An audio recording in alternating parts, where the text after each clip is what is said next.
Tunga I hanga leleia pureanga Australia o kumalawai ke mau whakamafola hanga tonu atu a e to uwharearea o I wanoa uawha.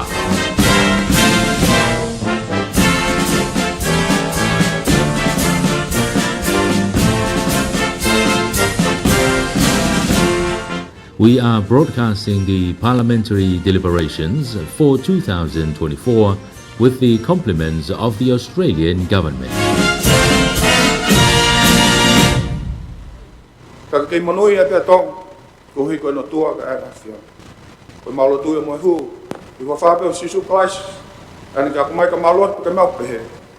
Mau tamai hui hewan, ta apa hua wha, o kumai ho pule, whai whina hanga. Ange koe he lan, te whuk mamai. Whak mai hoi na mau me kai kia nai, ka whamore more mau ngahi anga hal. Ange koe mau whamore more na o tolu wha pepe mo mai. Koe na tuki mau toke he ah. Whaaf mato me whi. O wae pure, mo e malohi, mo e poloria, o ta ngata, pia ta ngata, Amen.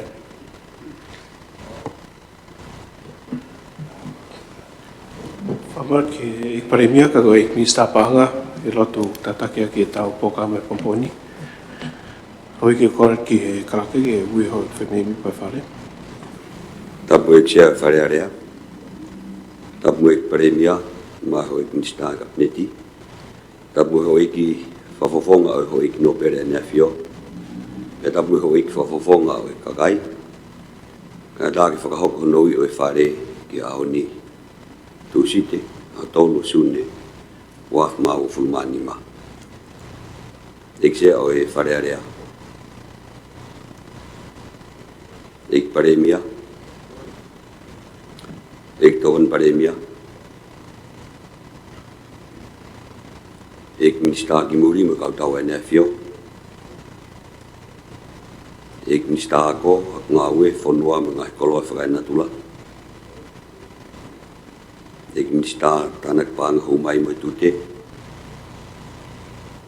Ek minsta whakatau aki me whakalakalak whakaekonomika. Ek minsta tak mamata me lao. Ik minsta ki ngai business e pureanga, polisi, tamatea fi mo e mea whakawhakawha. Ik minsta mo ui. Ik minsta ngō e me toko ni mo e wātātā. Ik minsta ki ngai whakalot whanua.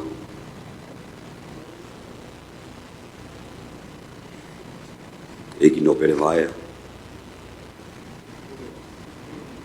Ik no pere tu bagano. Ik no pere fohe. Ik no pere tu afitu. Ik no pere tu la kepa. Ik no pere tu hangana. Ik no pere nuku. Isalin heines prinis kalanival fotofili. Evita whatafi puloka. Seaus o whaviwa whalau samaren. Tulsi leintei. Johnny Cratton Vaya Taione. 17 Tomoa. Leivosa Light of Life Taka. Moare Tunuku. Sami kuita vai pulo. Demos ke la tu. Batau mefi hui. Se o kore mo ki te frau. Ik minsta ki ngahi business e puranga.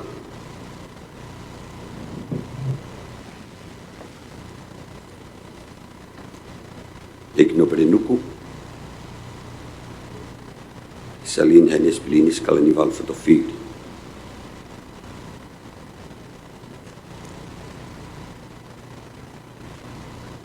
Patau mefi hui. Ese ko ngata e tariui. Ko e Eki minsta tanak panga humai ku mane poaki tok me to mui mai. O ke hoka te pokflau eki minsta taki mamata. Ke hoka tu pok whalau e ki minista mo ui. Pok mea tō mui mai a e no pere tui whakanoa. Pau ke hoka te pok whalau a te wita whatawhi puloka. Ko e nihi ho e me mi wā koe ke tari ho nā ui. Ko e tūk nā mea tō mui mai pe next year. Malabitu.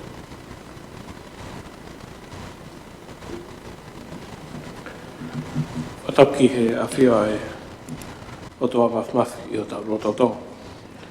Tapa mo e tamatui tu powon o e hau o tonga ka mai tahi ni kuini nana spau. Tapat ki he tamapinis kauni tu o to kalanga. Tapat ki he parimia e ton parimia ka ma ho ki misa kabneti. Tapat ki he whafonga no pere. Tapa mo e whafonga kai. Hoi mimi pau ko whi whahoko atu ko mao ai tara whamamahi ko pekia Lord Lasike ko e whafonga wharearea malolo pe mo e eikse malolo e wharearea tonga i he aho wawalu o me wawhiwa ni mao. Ko sihova nare whaki pe ko sihova ko ne tō atu kai malo ia pe ai huawha o sihova. Ko atu ai popoaki whikaunga mamahi. Ke uitau, pehe ke whototehina mo e whamiri, whatawangi ke o toa mafi ke ne whake atu, e ne nonga mo e whia maarie, ro tonga e taim whangataani. Kore te hoiki, mo ka taki o mea hake ki ta whakapapa ni te taha.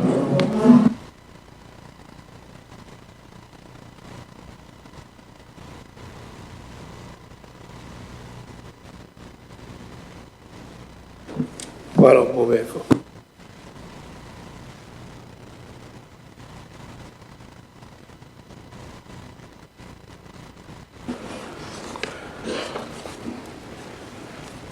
Parau waiki, hange peka ko hati he tau asinita kompongini, uaki ko report hono whaho ko tari whopolo, ko ren ki he ignopede wau, ataki o mea mai ke whare. Tapu mai a whia ta hea mai e tau rototonga.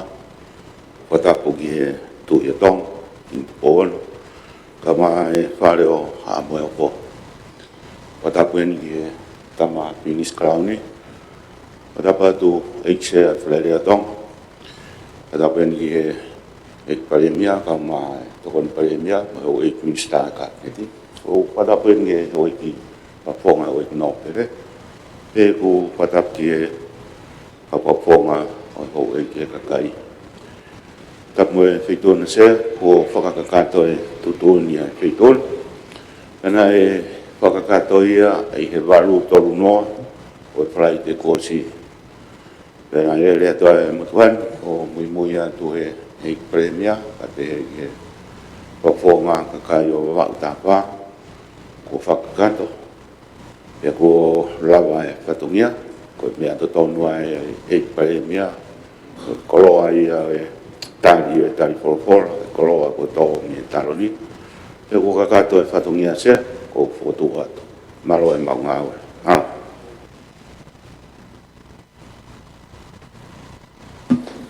Wantu pena e tō tolu e hoi mem tai mea atu ki office parasi a pau mo whi mea mai koe tai mien ma wau tawha ek pare mea Tapu tia, tapu ke tampirinsi ka mo e hok mimi pa whare. Tiksi au ke to ia tāna ke to mutuani ko e report pen ko whahoko atu e knopere ma u skotu atu e pe malo.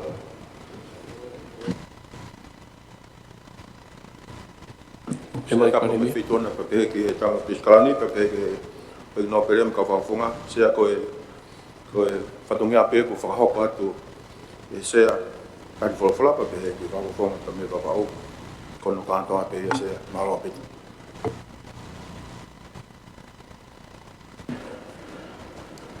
Whamarot ki he ka whawhonga e wharena e mea ki he office pasi o whahoko e whekau whare ke whahoko e tari whawhonga ki ni awhio.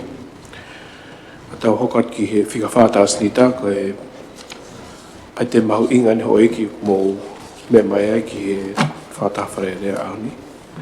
ai koe lau whika tolu wafi wanima, lau whaanga whahu atu, ai paanga wafi wanima ke wafi wahono, ke ngahi ngawe a pore anga wafi wanima. Ai koe whamanata tau eki e ngahi nau o patseti, ai o ki ai pokama patset whaanga ke tau whapaanga a tonoa sune wafi wahono, o whamatala patseti, ki tau whapanga o ngata ki he aho tonoa sune wafi wano. Pea mui ngahi palan ngāue au pot ngāue whapore anga o ku os kakato pehono tufat ke mo mea ki ai. Pea te tui whamanatu peho ki koe nau koe nei o atu me he pokalama UNDP, pe koe Floating Budget Office, koe nau whafoi tui pe ke toko ni atu ke mo whatongia. Ke mo ngawe aki e taimbo sivi i ai patset mo ngawe pure anga.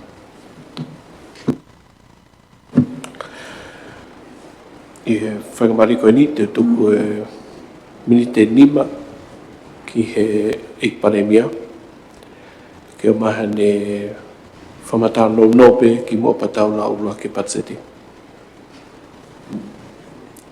Tāpe ke tia wharearea, e whatapu ki he tamo piskalani, Oto, e whatapu ki he whawhonga, o i nōpere pe ki ka whawhonga, e whawhonga o i kakaipa pe he ki ka ngā ministāka e ko whatapu pe ki he tō makumawhi e kisea, pe e ko whatapu ki he tamatui te pōonu, ko hau e o tonga, pe whatapu ki he taine kuini, pe he ki he whareha moeof, pe ko whatapu ki he kisea, pe he pe mo ki tau tolu ko tope whare e kini mo e kakai o e whanua ko toa pe o nau mea mai ki he whataha ai whare rea i pongpongini.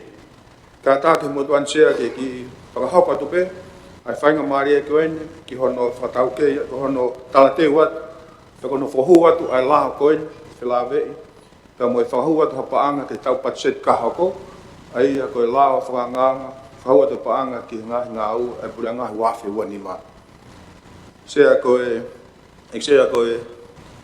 lahi katoa o paanga ku fotu atu i he estimate koe ni, koe paanga, koe cash pe, aku as koe foi laa koe ni, o whiunga e mo e whitungia o whāwalu miliona, hiwa kilo whaafe, hiwa kilo whamano wafe ni mangeau, a koe paanga pe ia, o ku cash, o ku omai, o ku ngāwe aki e he whare paanga, mo e pure anga, kawe mo ngai paanga ki muri, o ku toa ngai, I whare paanga, ka mai pure anga I tongani. I kai kawai, a paanga ia e uangeau whātolo po ne hiwa miliona, o ku whingai ak pia mo kinau tolo e ngai hoa ngāwe, o kuna u ngāwe pe tonga e sirin ko ia, ka o ku oma ia I ngai koloa, ka me ngai mea pehe, o tokoni mai. Aia, koe whui lao en koe, o ku tuku mai, whilawe I koe ni pia moe. Au whakatoa ia, I he whitungiau, whāwalu po ne hiwa miliona. E sea, koe paanga koe ni, koe pānga e kumau mai, ki ngahi mea mahu inga, kawa e whola, mi he taloni I whareharani. Papehe ki he palani whakalukufua e whonua, kawa e ngahi ola e tātara noa nai whai pia mo I kakai e whonua he National Development Summit, nai whai I maasi, o I taoni, pehe pa ngahi palani ngahi potu ngā ue. Papehe pa ngahi pore o ku tau whehangangai mo ia, I he tunga wha ekonomika, wha sosiale, te ngai tapu tope I he mo ui. Te kau e whok pia mo e wakai atu, ke tunga wha ekonomika lolotonga, pia mo e kaha u. Te kai ngatai koe ngai pore kātoa ko ia, koe paanga inu mau pehe mau mai. Mau mai ia lawa whakahoko aki e ngahi mea, o ku mahu inga, o hange koe ngai mātoonga koe ni ko whahoa ki ai, ta uhinga na mawa oi ke whika koe ni. Koe paanga e ko maulawa o mao, I he tunga, I he iwi whapaanga whakaekonomika e whonuan, ta pehe me ngai hoa ngā ua, mo nau tolpo toa pe, I whalo whanua pe mumuri, o maulawa e o mawhapapau, whakafua, koe whikane ala mao. Ai whitu ngeau whawalu poine hiwa miliona, ai a ku hingai ai ki fo I la whakangā koe ni eksea, pia e toki whai peha toki whaha ke anai a moiangi a whainga maari.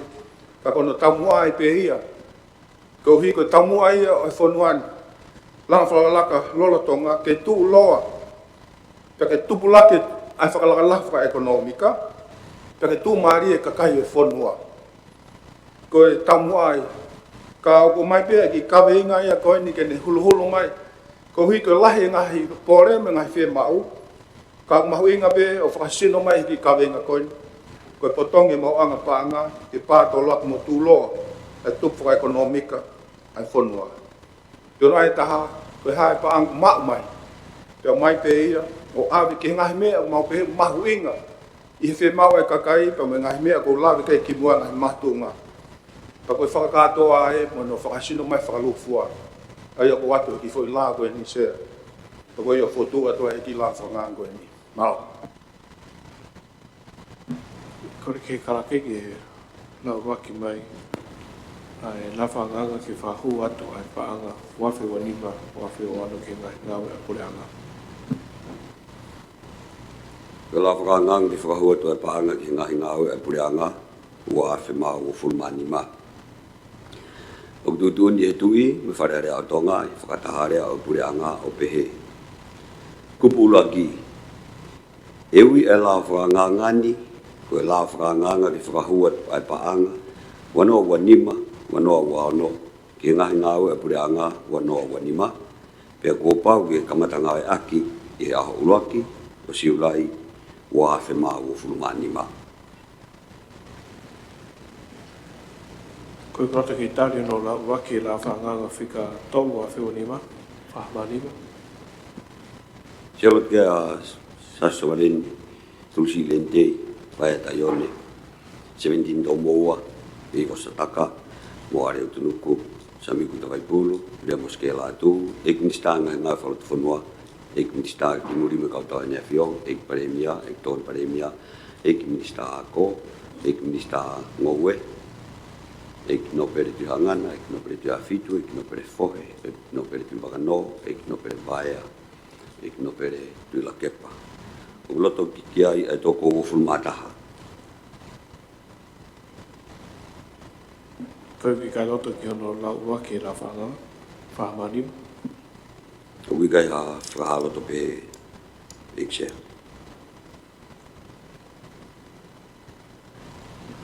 ko ki ek ni sta pa nga ko ek paremia ata ki o fa hoko mai ko fa malanga ki he budget statement ni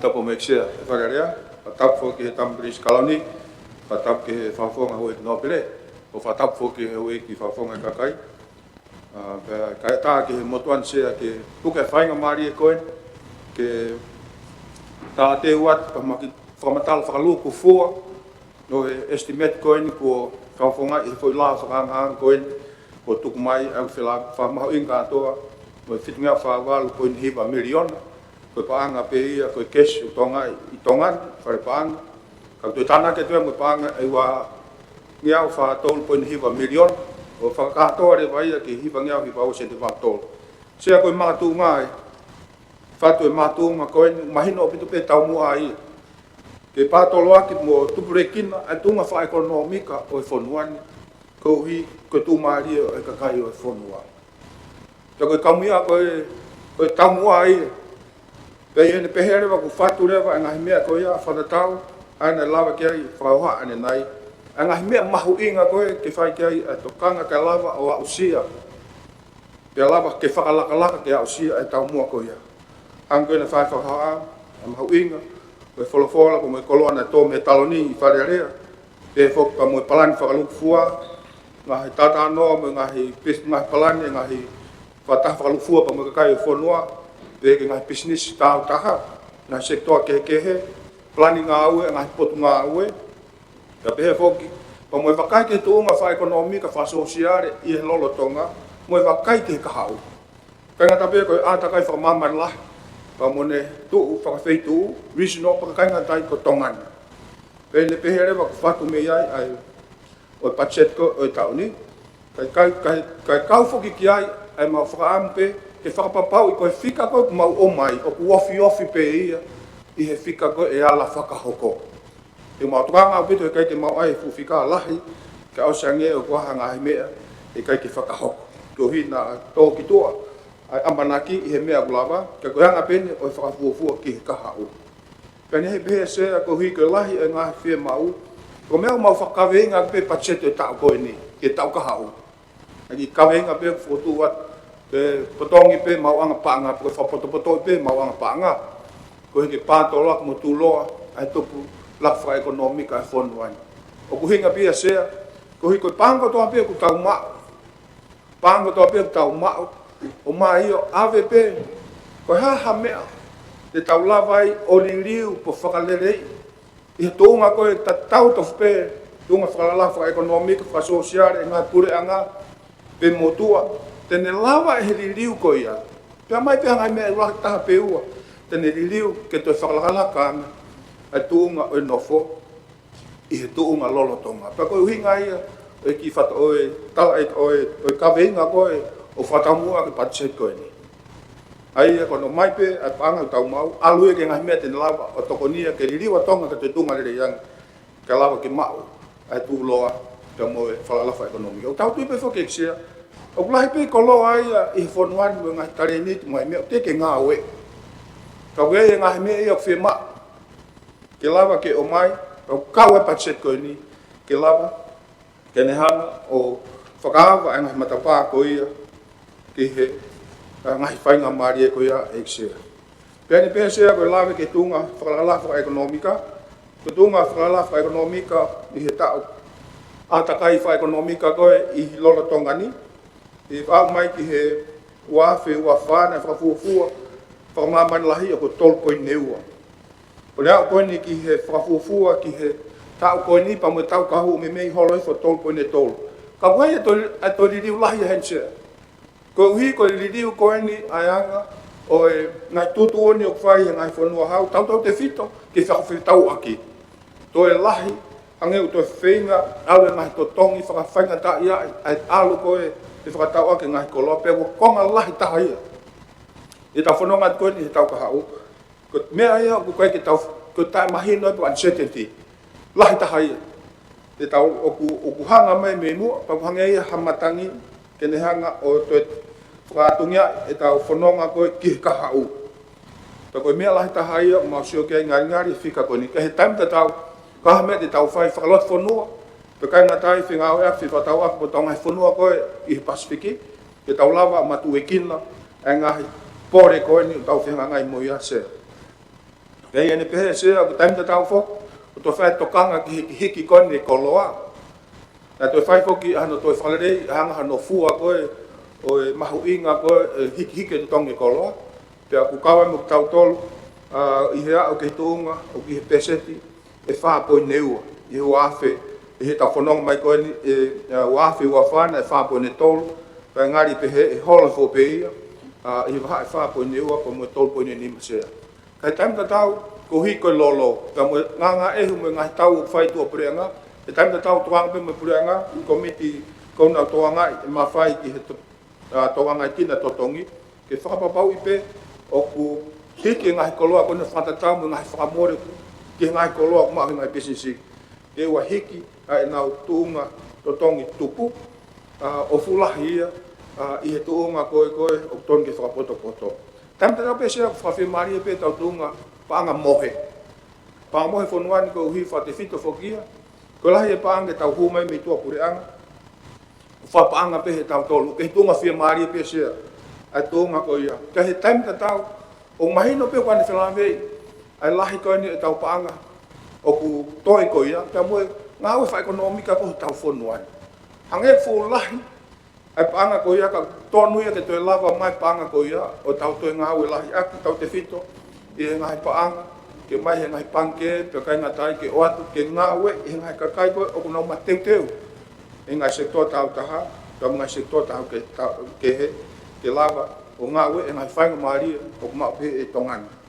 Tau taha ia ai wakai i he tūko e patset koe ni mo ne whanonga atu i he tau e tolu ka hako mai e kei lava pe e tūnga paanga mohe ai whonuan tau te whito pe whangai paanga mei muri o whamatau kakai pe e ngai whiwhetoni aki paanga me fu kolo atu tau pe ngai project e pureanga o maha o whakapapau e tō peia e tō unga te lava peia o whakahafi a tonga ta tau e pe ka hawhainga liriu lahi whewhe e tōnga wha ekonomika ki he kahao. Pēne pehe sea, ko e tō ngai a koe, o e atakai whakalukufua. Mai no mea pe tō e paanga a tonga, e ne whiriri ua koe mōmuri, o mai no pe whoki o ku kahi koloa, a whanua i nima ku ne whakawarisi o whakapapau i mei ai, ko hai tō unga lahi koe, mahu inga paanga tonga mo pāmanga muri. Ok, whai pe, ai whinga akwa awhi, wha mo pangke pure, ko hi koe ngahi tawha aki koe ni. Ka pehe pok pa ngahi no. O ko tui koe konga i o ko whiwhia apito, i e whai patset koe ni, na mau whio ngongoi apito mo pangke pure. Ko hi, ke mahina, koe ongo hama whoki ane sea. Ko pau ke na alo whakataha pe, ko hi ka lava, ke whai ngofua, a ene, a usia ngahi tau mua wha ekonomika, mo wha sosiari. Mai no whoki sea, ko pau ke tupu wha ekonomika, mahu inga mea wha ekonomika, he ko ia ku ne whaaki mai, ne mai e panga ke au ke ngai mea wha sosiari. Ne ongo ku na whikau aki peki nau ai, matahu mohema, ka mahu inga e tuplak wha ekonomika, ke ne mai e sirini mo koloa, ke ne lava whakaivia, a ngā himea koe, a ke he ka au se. Ke tau ngahi ngā koe tau whia mau. Pēne pēne sea, koe anga ia e tū ki he ka au, ka koe tū koe ki he panga whakalukufua koe, ku mau whotu mai i he estimate koe ni, o ku kātoa e panga hu mai whilawe ia mo e panga hiwangeau ni manoa poe neua miliona. Ai a whiunga mo hiwangeau ni manoa poe neua miliona, koe ke mau kau, i e pako pango ia ku whilawe ia mo e panga ngāu e kai pure anga, whiunga mo e nimangeau o no noa poe ne 5 miliona. Panga ngāu e ui ko rikari. Te toki me ia riwa e panga ki he langa whaka, au pesete ni mahiwa. Koe panga koe ki he langa whakalaka, u pesete whata, au whiunga ia, mo panga tonge au walu hiwa poe ne 4 miliona sea. Ai o panga hu mai ia, hiwa ngea ni manoa poe ne 1 miliona. Koe katoa e whakamore o whiunga ia mo panga hiwa ngea hiwa seni poe ne 3 miliona. Ai ane pehe sea, ai ako whakamore ko ia, whilawe i ko whakamore ko ia, o whiunga mo ni mangea walu hiwa poe ne 5 miliona. Koe paanga hu mai ia ke paanga ngā ue. Kau e pe paanga e whanua, o te ngai tokoni whakapatset mai mei muri. Ka tuk tāna ke te peke ai e whakamore, ke paanga koe ne tongea walu hiwa poe ne 1 miliona. Ke he kau e pe, ai paanga ke cash pa pe mo in kind. Ina tu pehe koe whi amo kake e patset koe ni sea whilawe, whiunga mo paanga e uahiwa poe ne 1 miliona. Koe uahiwa poe ne 1 miliona koe ni. Aia, o mau whakapaanga pe ia, ko hui mohanga whakapaanga e whahatolu poe ne 1 miliona. Ko hui ko taha tolu poe ne 1 miliona koe pōnite pio ko paku to tongi ta whakapaanga fō'o. Ka o mai hene tolu noa miliona. Koe paanga ko mau whimau ke o mai, mau whakafou mai marketi koe nui koe pōnite. Ke awe ke private sector, awe ke ngai business tau taha, ke whaivia ki nau tau. Ai whiunga ia, mo tolu noa. Ka ko hui koe ki hulu, sipia whiunga mo hiwa kilu. I he paanga ngāwe koe pure anga, paanga hu mai mo hu atu, o mea ku anwhai pe ai amo kaki o hua hiwa poe ne taha. Ka ko hinga lahi enu mau pe, os taimi, koe tōnga wha ekonomika koe whanuan mo sui ki mo kua pau, koe whanonga mahe kōhiri, fusisi au pita toko ni he private sector. Koe mea koe na whai whakawhalalanga, tuk peke ngai pange ke na whai a whetoko ni ak whakapanga.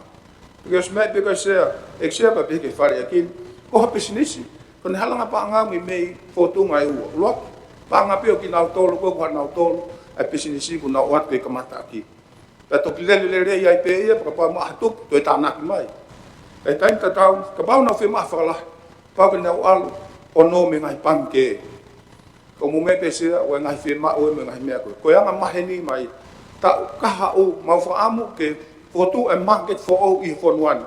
O kui koe pōnite, pōn market. Pōnite koe e ma fotu mai tonua miliona koe ni. E peheni ek sea, koe tuka te mine panga koe kui tua i ngai panke, o koe ke noa tu whenga mo tolungia miliona. I pese te hongo fulu mau tō mai. Ka e halanga u kehe ia. Te mau whenga o pa mo e, mau whiwhialahi mau whenga mo e panke pure hen. Koe tōnua koe ni, e hanga pure anga ia, o wat kui tua e ne pōni. Whenga aki, ka mo e panke pure. Ka hanga business te nau lava o mai, nau no mai. Pa koe paanga koe te mau ave ki ai. O whenga pe ia, pa me pese te ua kehe tolo. Kehe ia, mo u panga koe ka pau to tongi interest e mga ngai mea, ngai pange kehe. e alu ia pe se pe ono hongo full mo vai haki o lunga mai mea koe. Ka koe uhinga ia koe, koe whai amo kake wa hiwa koe ni taha koe, mau wha amo. Koe fu pāanga koe. Koe fu tanke e vai hu whangai whatapu, whe mau ke mafu fu ia ke tunga wha ekonomika. Pa te maulawa, koe hui koe ene lahi.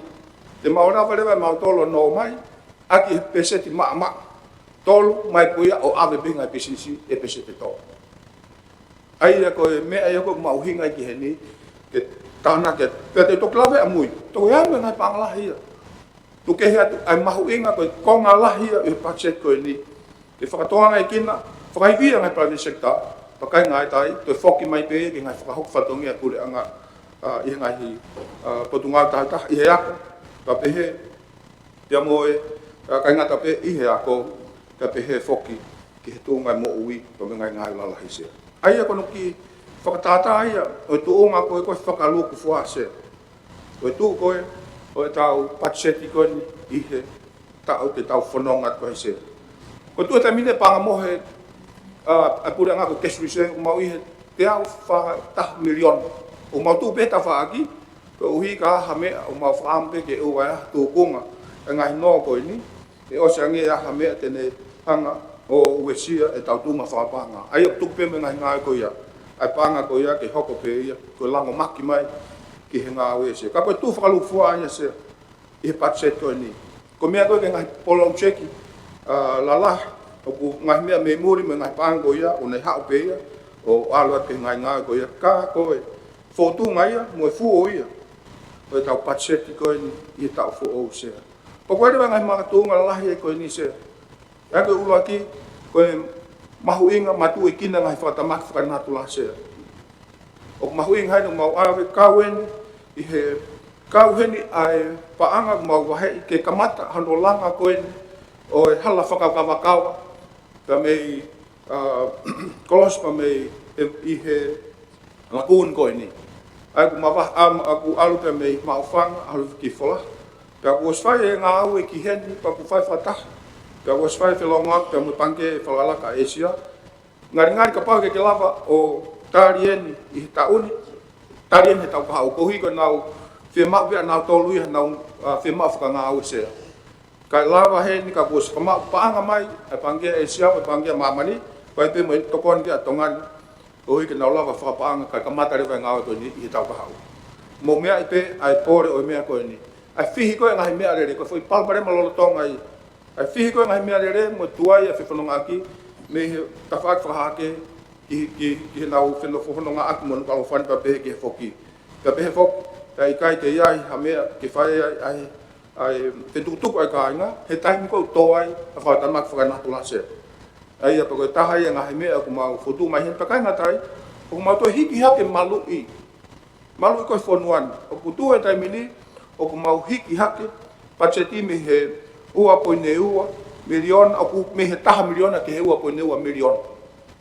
Ko ne hiki hake ko ia ko paanga malu i koe ka toha whatamaki o ku hiki hake me hongo fulu milion ke tawhit milion Amerika. Ko hipe ke mai mo ngā sirin koe ne ngau toki wahe wahe ia.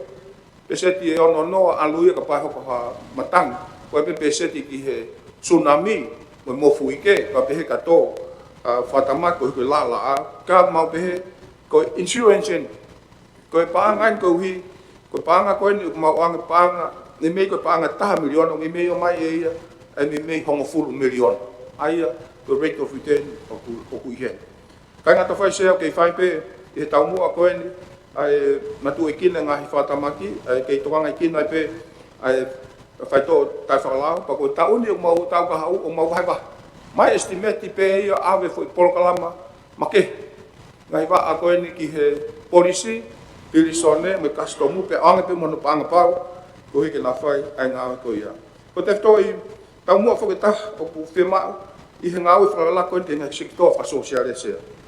Te o taha whakia ngā he pāparema e sea ai whemau koe mi potungai mo ui ke oi kakai ngā o ngā ea ki ngā health center koe i he ngā tu koi kolo. Tau te whito taim ko toha tō mahak hange koe ni koe tengi ka te o mai kai ngā ki he ni ki kolo ni he no tokola e mau ki nao tōlu ai. Au sang pea na o me atu pea no fo hake pe ke senta pe fok. Pa ko mai hongo fulu milion. Ko kamata ni ke alu e pango ya whakarei. e ngahi whare mahaki koe, ngahi health center, e ngahi tuku i kolo. E wai whi mea koe, mahi no aki pau me minister, ako nau tamua ngā oe ia. I he lava ngahi ngai koe ni, e alu rewa ngā oe lahi ia. Toke tā mo e toi tātaki nifu mo ngahi mea lahi whoki ia, ke ngahi health center. Kai tuku pia nuku alofan, ke ngahi ngai lalahi. Kako uhi ngai o kamata ai, e awe e hongo fulu miliona koe ni sea. Koe ke kamata aki, ai ngā oe koe ia, ke tau whalakala katoe sea. O kei hoka te whoki sea, e ngahi tonga ngai kina tau tau lekreka. O ku hiki ake panga hongo fulu, e ngahi tau, ango tau waunoa. O ku nau hiki ake panga hongo fulu, me te hongo fulu te wanoa. Pau te tuku hifa me tau potua. Alo e whanau tau ono ono. Ai ako wakai hifo ki he whawhawhonga taha nima, hapai, me mea ko siwa, te nau kau hei. Ai ako mau toi tokanga pe, ko uhi koe sia koe, ki tohi kakai. Alpe tai mi mo e holo hifo. Ai whai tokanga e kina ia, i he tawhaaki, o whare mahaki, ka whai tokanga e kina ke toi whakalahi pe, e ngahi whi mau koe ni. Ai pe kainga tau toi whakalahi pe panga ngofula nau tōkau whainga tā ia, u kalkalas fo ke tōru.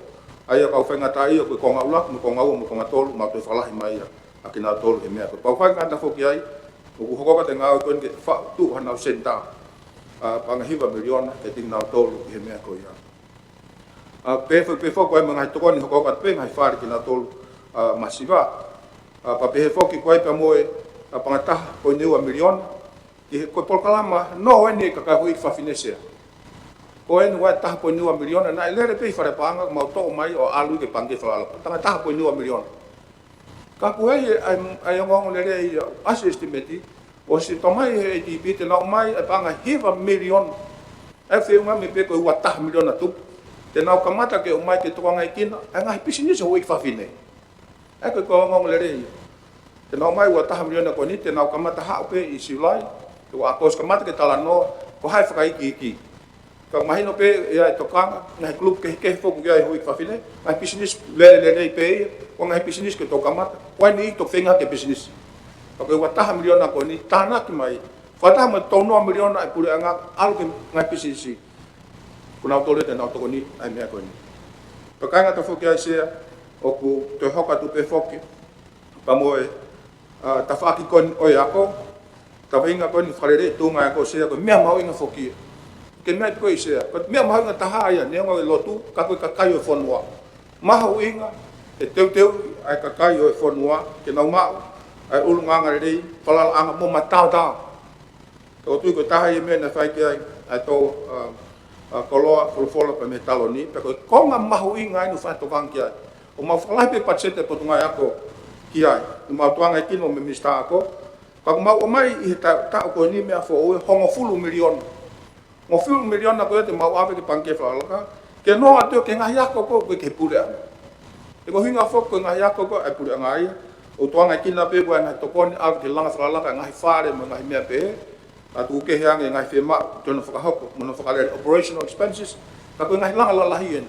Mau pe, hongo fulu miliona o mau tukuat. Ngahi siasi mo ngahi business ngahi ako tau ta, te mo lava o no, ave ka mo repi, mo fare whakateke kare ko ha whainga mea te mo lava no pe se te tolu. O mau tukatu ai pa anga hongo fulu miliona. He taimita tau pe whoki sea, ko whapone nima miliona o mau tuku atu, ke o hi ke no ia koe o i ako. Ki nau tolu ko tope una wak, certificate, ka pau ke ako TNU, ka pau ke aloha ko hotunga whako, ke certificate mo ngai mea malungo ia, mo whoki ke no hen. Po mo tolu i tongan, pe ngahi ako institute pe apehe ki nau tolu i muri. Ko o hi pen sea, ko whaitu wen, o ku mamafa. Ngai whangi totong yako whaka ako korisi o mama, ka koe totong mama whatahain. Ka kuhua tewe pure ngā ke hoko atu. Ai whapo ni nima miliona, ko nai nima, ina mau whutu mai panga whalahi. Ka koe nima peo mau pete mau lava ngāo ea ki estimate ka hako lortonga, ka koe whapo nima mau tuku atu.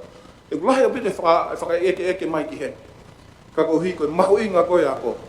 Koe panga ko atu ki ai, tānaka tue ki ai pa me ngāo whai minister ako, ai ni whakarerei ke ngāhi tu ma silapa whaka, i kaweinga whoki na whaikai tō wholawhola, ke whakahohoa tatau pe tau ako momuri.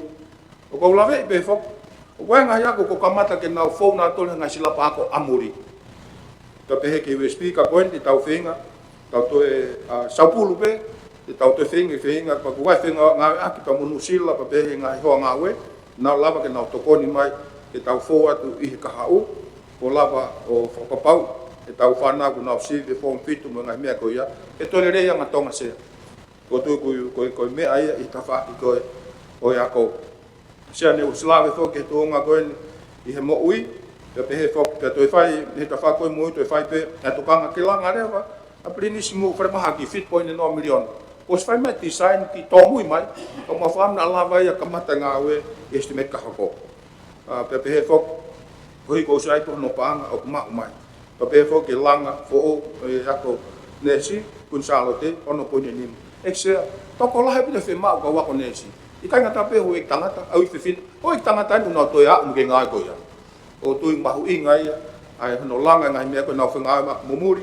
ko ke lava ma ngai fa mo nya ko ya ke fa la ka ko e ka au ko tu ma fa la fa economica sia ko la ka ni nai palo pare malahi ni fonuan lahi pe ai ngahi manu ia mo lai ngai mea ia ko tau tai ita ko ngai ngau e langa ngau ko pal pare ma ko mai ni ka kai tonga he whakatahana e whai i he National Development Summit ngahi sektor tata na umai sam fu ma mafa pa mo ni ngai pe pange ki fa ba mo na si do da wen na ngai me pa ko hui ngai ko ma pe i budget ko ni o ma wai to kanga ma ba yo na whakalahi ko ni panga tono milion ana ma ulav ka ni nai i he poni te mau ai i market for we ko ka hau yo mau ai hen te market te tahu te ke tu fonuan ko market i he fa tau aki ko se stock market pa te mau kamata nga au e ki ai i he estimate ka hako ka uhi lai a bitu kai nga tong na whaka i ke mai nan to fi whakahau paanga ngai business ko i tonga ni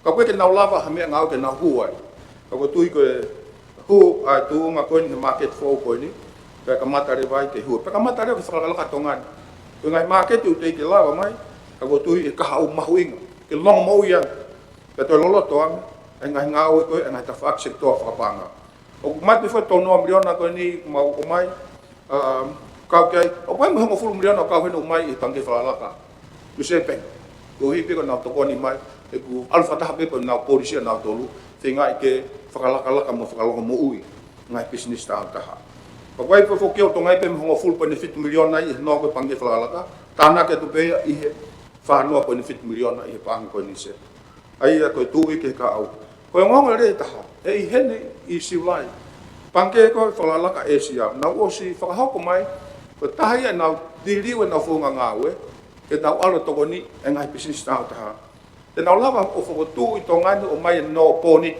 mui mai pe he line o fo mai pule nga o feunga pa mo ua no miliona Amerika ki hongo fulu miliona Amerika te na lava o mai ki ha business pe tongan ke mo ke na lava to ko ni pa ko ka wai toi pe ia i fano non ko ni tai me o mai ko ni ai matua ko ni mo fam ke mo lava mai ko hi ko fai na mari en pa ko interest rate ko to tongi tu putal mai te na holoki si hi fo poni te pura e ka pa tolu pe se te tolu pura nga pa no pe ua po ni e kai ke nau to algo ngai me ko o pange ka ko whakalala kai a whawhata i exea ke ngai to kon o ku ha o ku lava to kon ku tai mo me a IFC International Financial Corporation ko ngai a open o pe he te lau mai mo hiva miliona Amerika ke to kon mo ia ke ngai business ka ke ko a ho ni en ko 55 ko a ho ni ko o ku lahi ngai to kon ni ki he pala ki he langa hake a tunga fa economic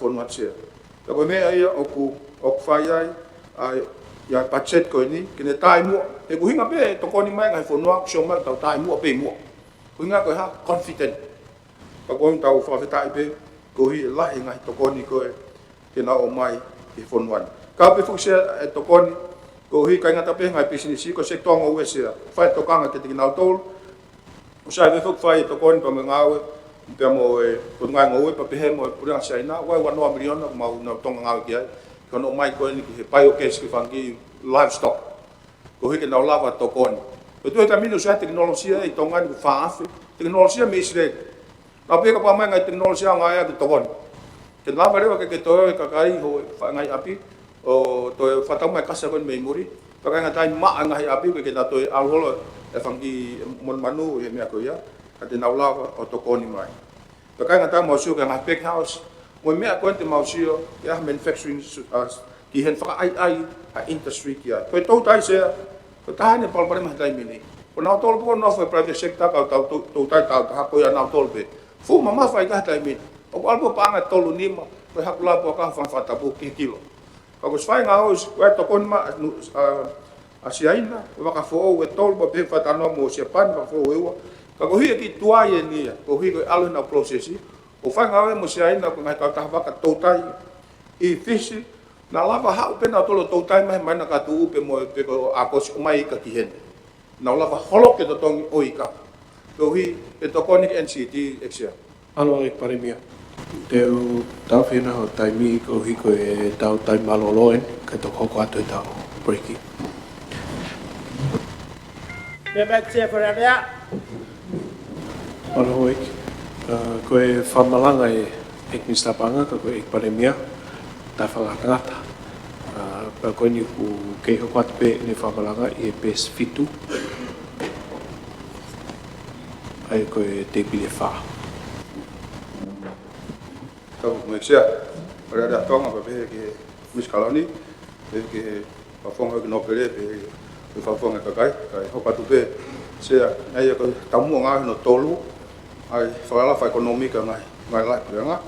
Na fa la ve ki he fala la fa ekonomika o te ngai fala la lo la ve ki ai ai pang tau no milion na ka fa ka nga tana ka fu benefit te ka to la yang fok fa ai ngai to kon ku ngai confident mai ATP e va ha ko ni o hu no ki hu ngai milion ha ka mo IFC ai ko tu ko fa nga mari ka ko mo re ia ki kai fo no ko vi ke fai hanu ngai la ya bit ngai ta va lang pe to kon ia lang fa la fa ekonomika ngou to tai ka to ngai me ka taki mamata e anga tau pepe mo tau mo pang ko ni nga ki ngai ta fa ko ia ko to tai se na la ki ai to tai mini ko ngai to tai pe va ka to tai fa fu tu pe ni ko me mama fai ai to tongi ko hi ko ke la ai ka mo mau ko me fai hu e pura ma ko hu pe pura ai I tai mi o ku ke lava e ma ke ti o feau na fe ma ka e pura ma ta ne os pe na ia e fu tu pe ia ko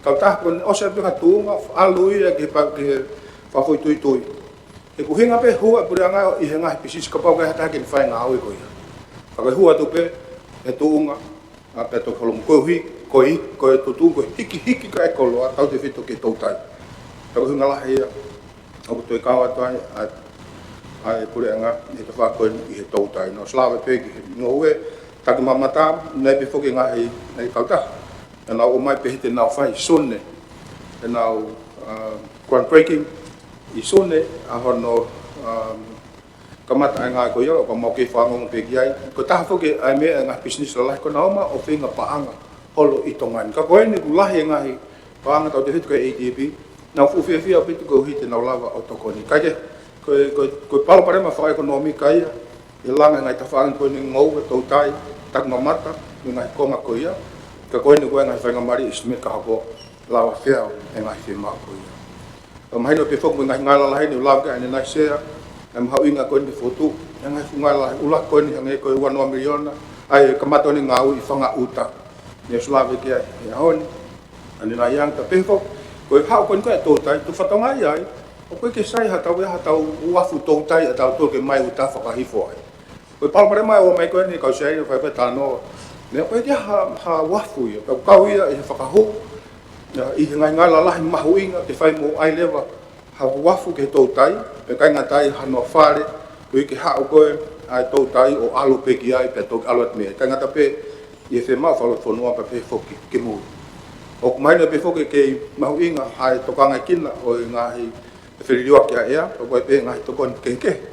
Kau ai ngahi wafu, kau e tonga kina I eua, pa pehe ki mai whakapuna ko I eua. Ka whakapakawa ko ki ai, pehe pa mo e ngahi wharere I whakapuna wha motu, ai mai whakapuna wha motu. Pa pehe whoki he koe ni ki ngau e koe ni ki hono project Hawaii. Hono whatoka koe, ua ea pe me ki wawa me hen ki wawa ko hui ko whi ko taki koe, koe ngau, koe ki he.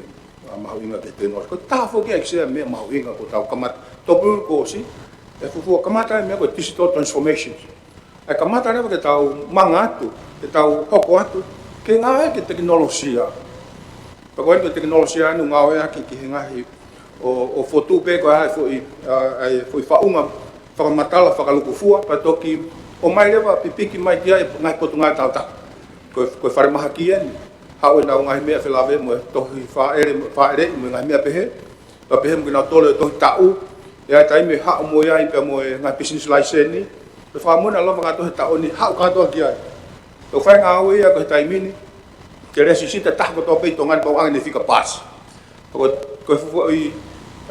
ko maka turi ki mahu inga ia ke whonuani ko taulaka tau tole me whonga nganga mahene e tau whai katoa ngahi mea pe e wala pau ki he office immigration ni o tu lai nei koni ka no peita mi api te ki laptop ko whakahua mai ma o ki print de whangi mea pe he pe a ihene pe he whasi se whamore wawe ngā oe ka ko tau mua pe a ke tuonga pe he mo ngā oe whapanga mai mo se pe mo ngai ka lai o mai e ka te hata tong se ke ia to tongi poi whare panga alu hanga tonu pe ko kauni hanga tonu pe ia pe a ma upe taim pe ko ia taimi fo ko pa penga kau na ke pange MPF ka atu ho bahe i PSP os vera tol pe tu ma ho vai awe ko ni alfa electronic pe no pe ki motu ai pe me yo va ka ta mai ne ki me se ni ke mai ki pange ko moto ke nga me te tau laka ke ko sia maman tau turi en pa ko ma o so mai fitu kilo o singawe mai pange ama mani toni project ko ni ka ma to ko ni mai pe mo ATP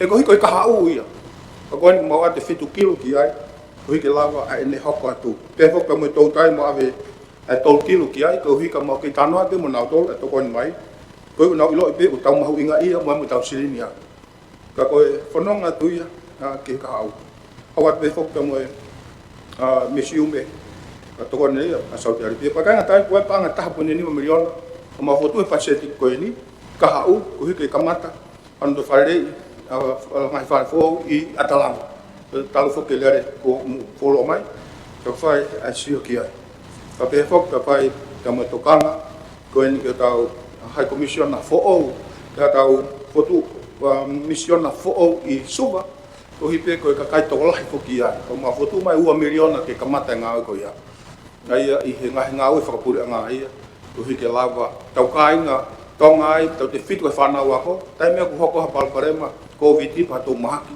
malo no kai nga tongai ki na whai ngai ko ia ai ko mea mahu inga ia ku mau hangat ko ai ko ngau e whakapuri nga eksea o ku foto e pe pa nga hengi ki ngahi lakanga te behe ke nau wakai e nau hiki whatau ka kai konga re tahan e te kia mea pehe na ia ki mua ha whahinga a foto tu api ako ke hako ia kau ngai whakapuri nga ngai whanki ako taimi no ko mau foto mai hen foto mai hen ai panga taha miliona ke foto ako ai Public Service Training Institute ke me pese ko ho ni pau ke ako kita ia fala lai ki matai to na tau ko si ke hama mai no le na to ko pau ke fononga pe kita ia pe mo fala kala ta ko konga la hia ai finga ke faka kau mai konga ko ni ko hi ko fai ko no wakai ko ka hoko ngau ka ngau ka pau na to no tu nga fa lunganga ko pe me ke ko pau na to no me fa teknika re ko apia ko ni ke to ko ni ki na to ya pe pe anu sila masteri te he pa mga Singapore ka kusai e fenga ya ki na institute ko ni masteri pure anga mga ki ma fenga ya ko ke ngai por kala ma ko pa ka ngata ko te o ki muri la ne pe na no fo heni ma pe por kala ma ko ako to kola yen ko tu e la bare vai ke ma u pe non to tofu ai e fenga mari ke nga hi me ko ya se ai tu ko ya se ko ta hai nga hi me to ngai kila ya wa tu nga e pure anga ke nga fitu ko to pe o to tonu ke ha ke ai se angula pe nai ke fai pe to ngai kila ngai panga ki he langa i fo so nga hi me ko ya ko no to ngai kila pe ai nga u ko ya ko hi ko ha go ni ai ri pe ri wa ko ai se o mai no pe foki se ai ma inga ke fenga pe pure anga ke fai nga ai ka pa hoko ai ri ko ne tisito e te fa mai overtime ha me ko nga fai pe me ka me ap kindam to ko to ki ai ko me ma inga ia i he hokat ko ni se i ngai fa pure nga fram ma fram pe ke to hiki e ngai fa pure nga ke tunga na la fa ka e ne be se fa lu fua fa to ka ngai kina ma tunga ngai ma tu na la ki ai na to fola kalau ni pa pe me ngai fe ma ai fonua i lo tongan mo ka hau fa te fito he panga ko ku mau ko ngai me mau pe ke simet ka hau ke whaka tau mua ki ai. Hiki ki o longa ai paanga o atu ke langa whalalaka private sector. Pag me mau ai tono miliona tanak me hongo full. Tanak et me ngai pangko no mai ATP wa taha po ni 5 miliona ke ka hoi whawhine. Kawat kaya me pangko no mai e wa ai wano uangang miliona me ATP. Ai e si to ha. Ko hui ko tui ko paanga ia. E whakaiwi ai ngai pisinisi. Te tau amanaki. Ke ngahi langa na kai te whaam ke ka paanga ka koe paanga ai. Te mau ngawe pe ke ngai whia mau me ngai mea pe koia. Koe ke la panga maari pe ka koe interest rate mahino te mau la tuku hi foia ka ke pese te tol pe kai ngatai pe hu mai me ngai pangke koe. Te la whakako ke i whae pe e te bunga whakako paanga ke hono makai e tau ngai hako ngai mea whakasosiale whakasilapa me ngai mea koia una whanonga whataha pe. Pa moe paanga ke hoka te ako e whanau imuri whako ni nima. Tau hi te matoko ni pe tau whanau. Ko tua tamili ko mimi ko ngai matai tohi mimi pe se pe wano ke hongo fu ke wano mau matai to. Tau whaam ke hiki. Ko langa whakalaka whanua pau pe se te di mano ki olong. Ko meu mau inge tau o ate sirini ko ni. Tane ni tau pite whanau tonga. Whate ni kare mo mea whakai te mika. Ko toi ngā pe ataki se ni toni. Ko tui ko atu ko ia tau whaam ki he kahau. Ia hatunga tau pe se te di mano e kau matai tohi. Ko kau matai tohi ko ia ko nao lunga ngere ka me ngai malo pe te whakalaka ka tonga i ka hau i tonga ku tawa i ahoni ai pe ko ngawe purenga ke fambe purenga ke a wa ka ni ngawe ke tai fa ko tope ka ngatai to famasla mo ilo ka ngawe te ko hi ko masila ka ngai ngatai no fa fotunga fa mola re xe ko ngai lao ke mahino ke puke pe fai to tolu ka mo fai fa poto ko ngai fa mo re mo nga tu si au pito e pachet ko ni ko aset pe ngai me ko kai fare ngai kai mo nga tus ko me aki he ngai whakamore ki he rei pa ko pe mo ngai me aki he overseas travel mo whakapoto pe ko hai lahi ko ngai me nai ho ha ke po hiri ko malawa o sio ke tai mo ba kai wow ai pe ko ngai whakamore mo pe ko ki ka pa to oia o mai panga aba feitu ke e sai nge ko ta he me ngai pun ngai minister wa na palan ko ka na to os ko estimate to vakai e ngai ta va ko ni ko hi ke to whaka ai ngai whakamore ko tonu ke ue hoko ia kai alka to mo tau iwi o hange pe ko ki tau mu a koe o tau patseti exia o tau whakawenga ke tau patseti ko i tau ni ai ko potongi pe mo anga paanga whakapoto pe paanga alu pe ia ki ngai me te lava pato lok no tu loa e tu wha ekonomika ngai whonuasia o ke lere pe mo tokanga ke ngai lao ono tonga ai kina paanga ai public finance management roadmap mau tukang abit pege ke mahino mai panga puleanga ko pau ke tonga kina ke malu ke fai pe fa tau mo la o ilo be fo ko nga me i pangke fa ka mo ilo fa nga kiai de mau tukang abit mau amana ke hokat ko ni ismet ka hapo ulava i to ko ngale ka mau lava o ngawe aki kina tol ke ko ngawe i fa hapo ke tau ngawe ko ni se ko ki fa lu ku fu abe ya ai pachet ko ni se mo e whatawang pe ke o tō mafi ke ne whakaivia mai e tāputa koe ni ko hi ke lawai pe o whangotai whonua pe hoko re vai a ko tāpu e kina e tā whononga ki he kahause pe e ki whaoha maloa pe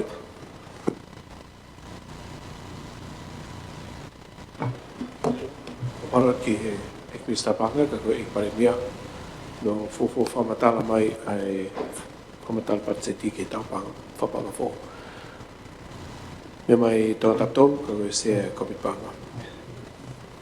Para se tapu feituna tapu biskauni tapu ke pare mia ka mai hoik me mi pai pare area.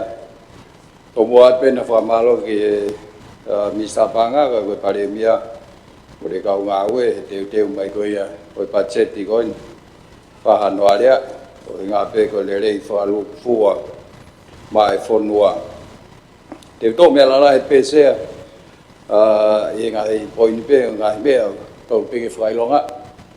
Kau ngā pe ngā hi mea o ku whia mako pe ke whamala ala. Mei tau mua ko i ngā pe ke mahinoa ngiai ai whimea aki o whare. Tau te whito ke ngahi ki initiative, pe koe ngahi tau mua mahu inga. Nai mea ki ai pare mea ka koe Mr. Panga whoki. Lagi besar, hangi pergi mau meai, ko budget di kau ni wani mawano, ko hibangnya hibawa 0.4 milion. Hibangnya hibawa 0.4 milion. Ai ko hikia kia ni, ai ono 0.2 milion me budget di lolo tonga.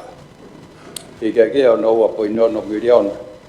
Recurring ni, ono no atol, pegon ngau ma atol milion. Ai ko hika kia te aua wha 0.5 miliona me budget lolo tonga.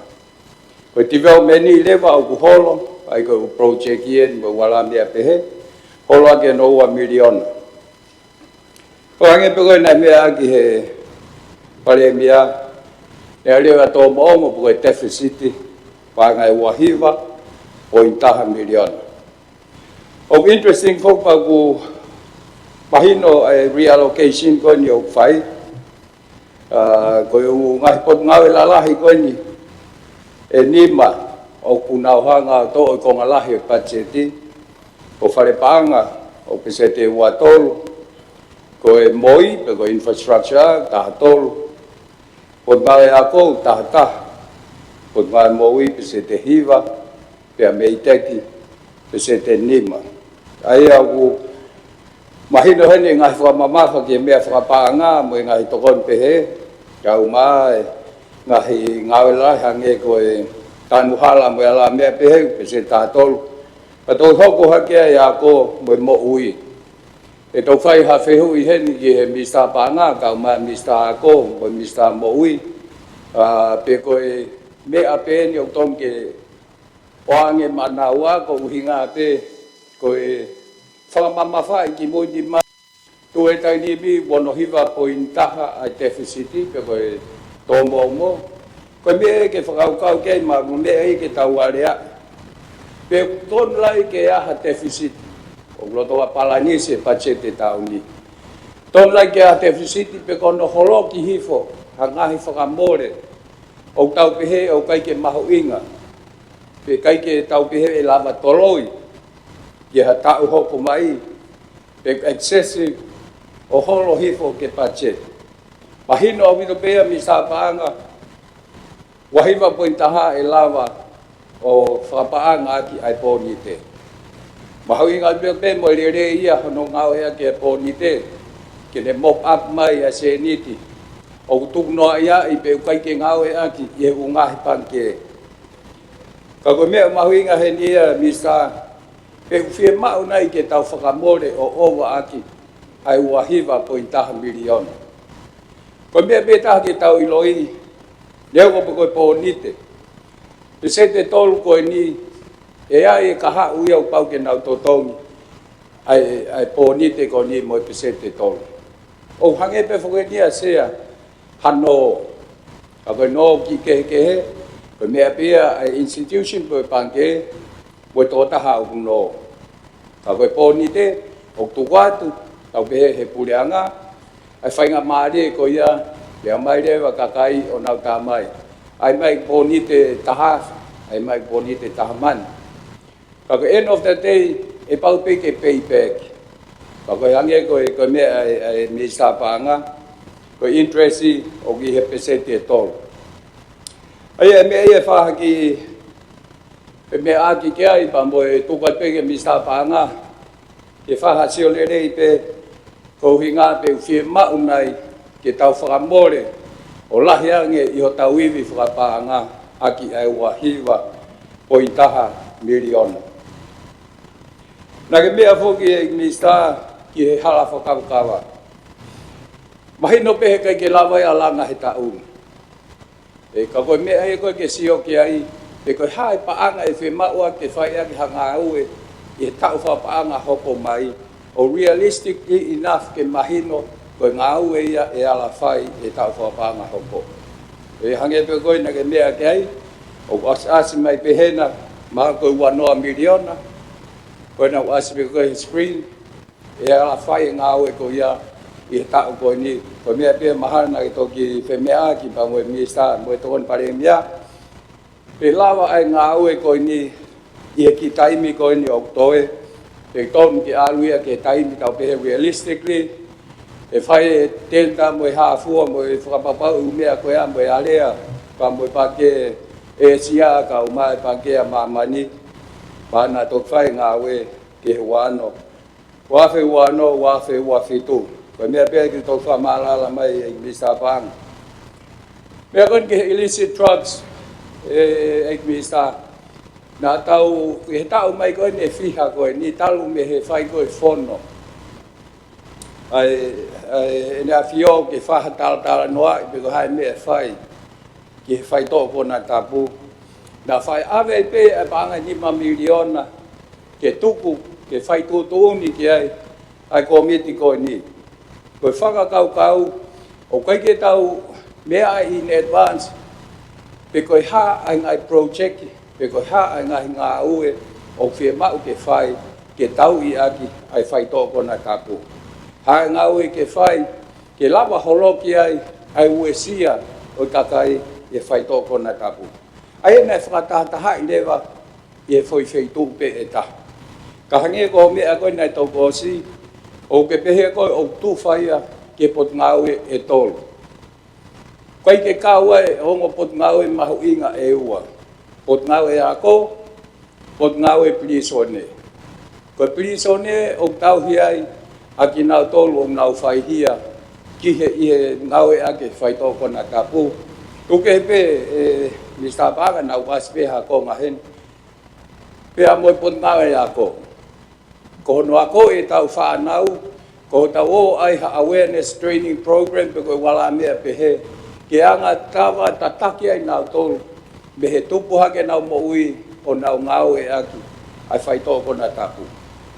Ai ako ko me ai ako te to lava fa mala mui ave pa ngai ke upot ngau ke ya a fe leva ai pot ngau e ako mo nga sino fe la ve ke he e na ngau e ke panga o ki he pot ngau ke he ya pa fe e pare mia o mo ke hoko to ngai project mahu inga hange ko ya ko project ko e fare maha wa u hange ko renewable energy ko whare alea pa mo ngahi project o mahu inga ke hoko atu pe mo ni pe ia e kai ke lava ia he tau pe ta mahare lere ha tau ni ma ke tau hongo fu pa mo ni pe ai mahu inga e private sector bo whakau ko ni ke foto a facility ke lava e whakai ai mo nau no me ai kanai pe ki fehu ia ki he initiative ko ia ake ko holo full miliona ki he ako whakateknikare. Koe whehu I peia ala o atu pe ku kau heni ai Tonga National University. Koe kau ia he sino tō lahi taha e nau ngau e aki ai tiveti. Pea o si tu ai me pure anga. O si sino whakalao ia o pau konsita ia whakamalo at. He ko hunga koe sino ni ukia whakoloro mo ia la sino ko ia o nau whai ai akoi ai ngai tawhaki ke uhila plumbing tufunga mo ala mea pe he ke na wala no pe mo na tolu taha o na ke I he pule anga pa we fa amu ia e paremia ko hinga ke fa pa pe o na kau ai university fa fonwa I he hongo full miliona ko ni pe te na wala ata ke na no ai kai ka tau pe Mr. ai sio ko ni ke holoki o ta o ko ni aki na tolu ka lava mau hanau ki se ni ti pa malo hono ke holoki fo kana fa abu ke au mai ke ta uni au he fo ke he ono nima ke ma ule va ha ki va e ko fa amu ia ko o si pembe nga fa pule anga pa ke alu leva ki he va he ko ni ka ki na tolu tolu le ka e ai ngani tu pe ni leva e ke retire ko me he o sa nga tau pa ke to ma ule va aki to ko ni me pule anga ko tu ka pe ia ke fa ka ke he ma inga ke to ka ngai e tau ka to le ka o ma inga ke mahino pe o ke ha fonga e lava ai o fai ha no to ko ni aki na to e to nga ko ni na mo ui ka te fito e osi e na ma wanga paanga tau pe osi na nga ue ke pule anga pe ko kau taha pe. Me Pai toka ke ai nei fa me a ki pe ki modol ho ik mista ke time na mo ye ta fa ke ko ni ai implementation ai ko fe hu ia ma hu inga au pito e ho ik me mi pa ko nga to nga project ki ko ni e lava o implement pagkatao ke budget u mai i taun ko me ai ma hu inga ke sio implementation schedule pe lava o fa ho pai ngo fu auto pe te pe o ai but realistically ko tausio totonu e lava nai o fai anga ngawe ko ni e tai ni ko ba le ai kai to ya tu ke ta fa pa nga hoko mai pa ta hanga pe o va he ai po singo tau pe he e lava pe e ta fa pa nga ko ni ko me pe mi sa pa nga ko fok me pe ki he ni na lava ke tau holo ki ke o te city ke tau te ai hapon kai lava o fai pe i pa anga ko ni o tau tana ki ai wahiva po taha miliona na lava pe holoki e lava pe o whakamore whakatatau i o tawiwi whakapaanga e tai nemi me taha whawhai tokanga ki ai whaoha ke pe he Valencia ai ua koe te tau kau ki hangahi sektoa o ku i he tawha ki koe private sector pe ko sektoa tau taha ai au whai lewa tokanga ki he initiative koe ni kasa na ke mea aki na hauia whi au pangoe ongo kau ta kasa kou tuu kai e ai au mahal ke whi mau ke whamala ala ke wanga whi hono operating we ha ene impact we ha ene wesia existing providers ke ko naua koe o na lotonga waho koe ngawe koe ia koe mea tatau pe ai tokanga ko ia ke tokanga ko ni ke waka wai ke o mai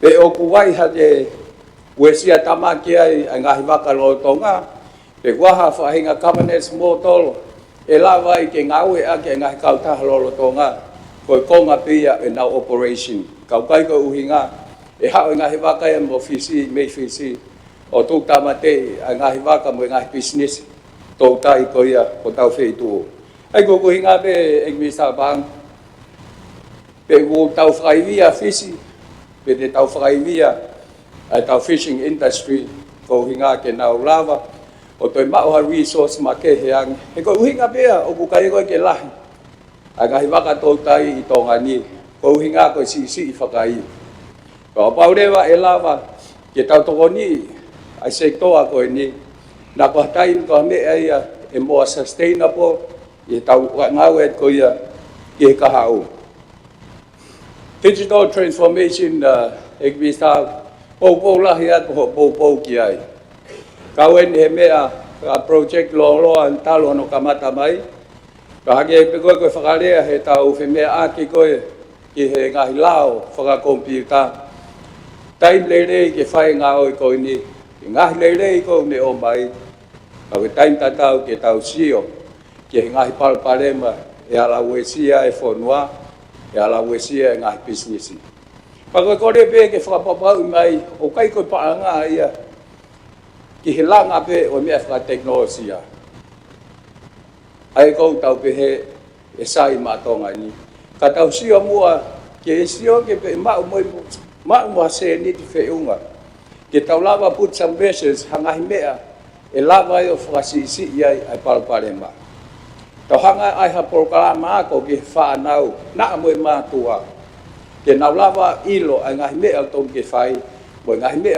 i kai tom ke na fai e na ngawe ke teknologia pahino au bito pe ia na fai pe lau ki ai hange ko no ngawe aki ai teknologia he ako ke lava pe ai to ta o ako me ha fei tu pe au ki ke he pe foki pag me ai pe mi sa ako ai ako me api pe mo te ako face to face pesi o faki mo fai ako o ke ia pe alere yange o no ngawe aki ai mo tolo ko ia ko tawa mai ki api ako o fa pau o ke heloki ako o fa pau o ke interact mo ta no o whanongo ki whakahoko he whai ako ahano whatongia. Ka o pau lewa o kai ke o whainga tā maki. E lawa lewa he teknolosia o atu e whainga maari e ko ia ke lawa o kei hopa tupe o ako hange pe koe na tau tesi he taim koe COVID tahi wa ke ako pe mei api. Aia o kutonu ka kou atu ke teke ai pe ai ngau e ake teknolosia ko digital transformation tau liliu ke ai ai taim tatau pe ke tau sio ke ha ngahi mea e whai kai ke ngata pe he lao na whakapasi o sea he whare sea ka ke tau sio ke ngahi polkalama kehe ke tau whakasisi ia ke ai ola tamaki hono ngau e aki a teknolosia ina ke mea fo ke misa ki he ngau e me api pe ko remote work pe ko te ngau pe kita me ap o te toe lava mai ki he api ngau e kau ni me mauinga e sea ke whahano whakakau le rei pe e whai wahi tō taha me api ai ngau e pe ikai e anga whewhe hano whikai pe nage ngau e i he taimi ton ki ke ngau e ai mahina o te taim ngau e sea he taim ku te aloa ki am ngau e hawhe hiwa, hawhe nima ka ke taimi ko ku aloa ko ki ke ngau e me api e whewhe le waia e te monitoa whewhe o ku kai ke mohe pe tō tahaya ko ia kaune whai e ngau e i o mahina pe whantalai a pe he ka whai aki pe output me tō taha ko ia ka mea ni whea ia ke toenga wa pau le wau pe he whea mea ni te tau loto ke online ni katoa tang taha nofu kotoa nau api o ngau e mai me ai o kai o pe he au ia e ki misa o ku hala ka ko seo pe ake ke aha policy ma hatutoni ngau e o sai wheunga ke lawai o whakahoko en lawai o oange ai whainga maari e koe ni kia ki nau tolu ko ia o ku whakatamaki ke kai ke lawa o hao ke ngau e in person ke te ke lawa pe o nofo pe mei api o whahoko i ngau e ko ia nei whai whoke ai whemea aki ki he taupalani whakalaka whikaua ai koe mea toanga mo toa nia i misa o ose plani a koe he tau ke ua te tau ngau ea ke plani koe ea ke leia o owa o pau o osi e wanoa wanima ai programa koe ea whafo whapitope a pai osi wanoa wanima pe ha transition period pe ko hae mea e te tau tali ke plani whakalaka hono tolu koe ke anga pia sio ki ai o mea whawas pia kai toki hopo atu hatai miangi ai mahu inga koe ni ke whapapau o kiai hase nit ai a koe whatonga e hifo o kulahi au pito ai budget support o ase mai mei heni o te au tupu miliona ai mahino pe ke whapapau ko uhinga pe tau ilo i kotoa pe tatoi budget support a New Zealand mo Australia o te aha budget support ke ai a koe estimate nai o mai sea mahalo i toki tuku ia ke titeila ke tau whahanoa rea i he komiti pānga ke whapapau i pe koe nampa koe ni o mai i he estimate kai ke ngata pe he whakamore kai toi au koe ki he revenue o kulawa pe whapapau i kia mo koe estimate koe ni o whapapotopoto koe ia pe sea ke misa pānga whamaloat kage koe kulau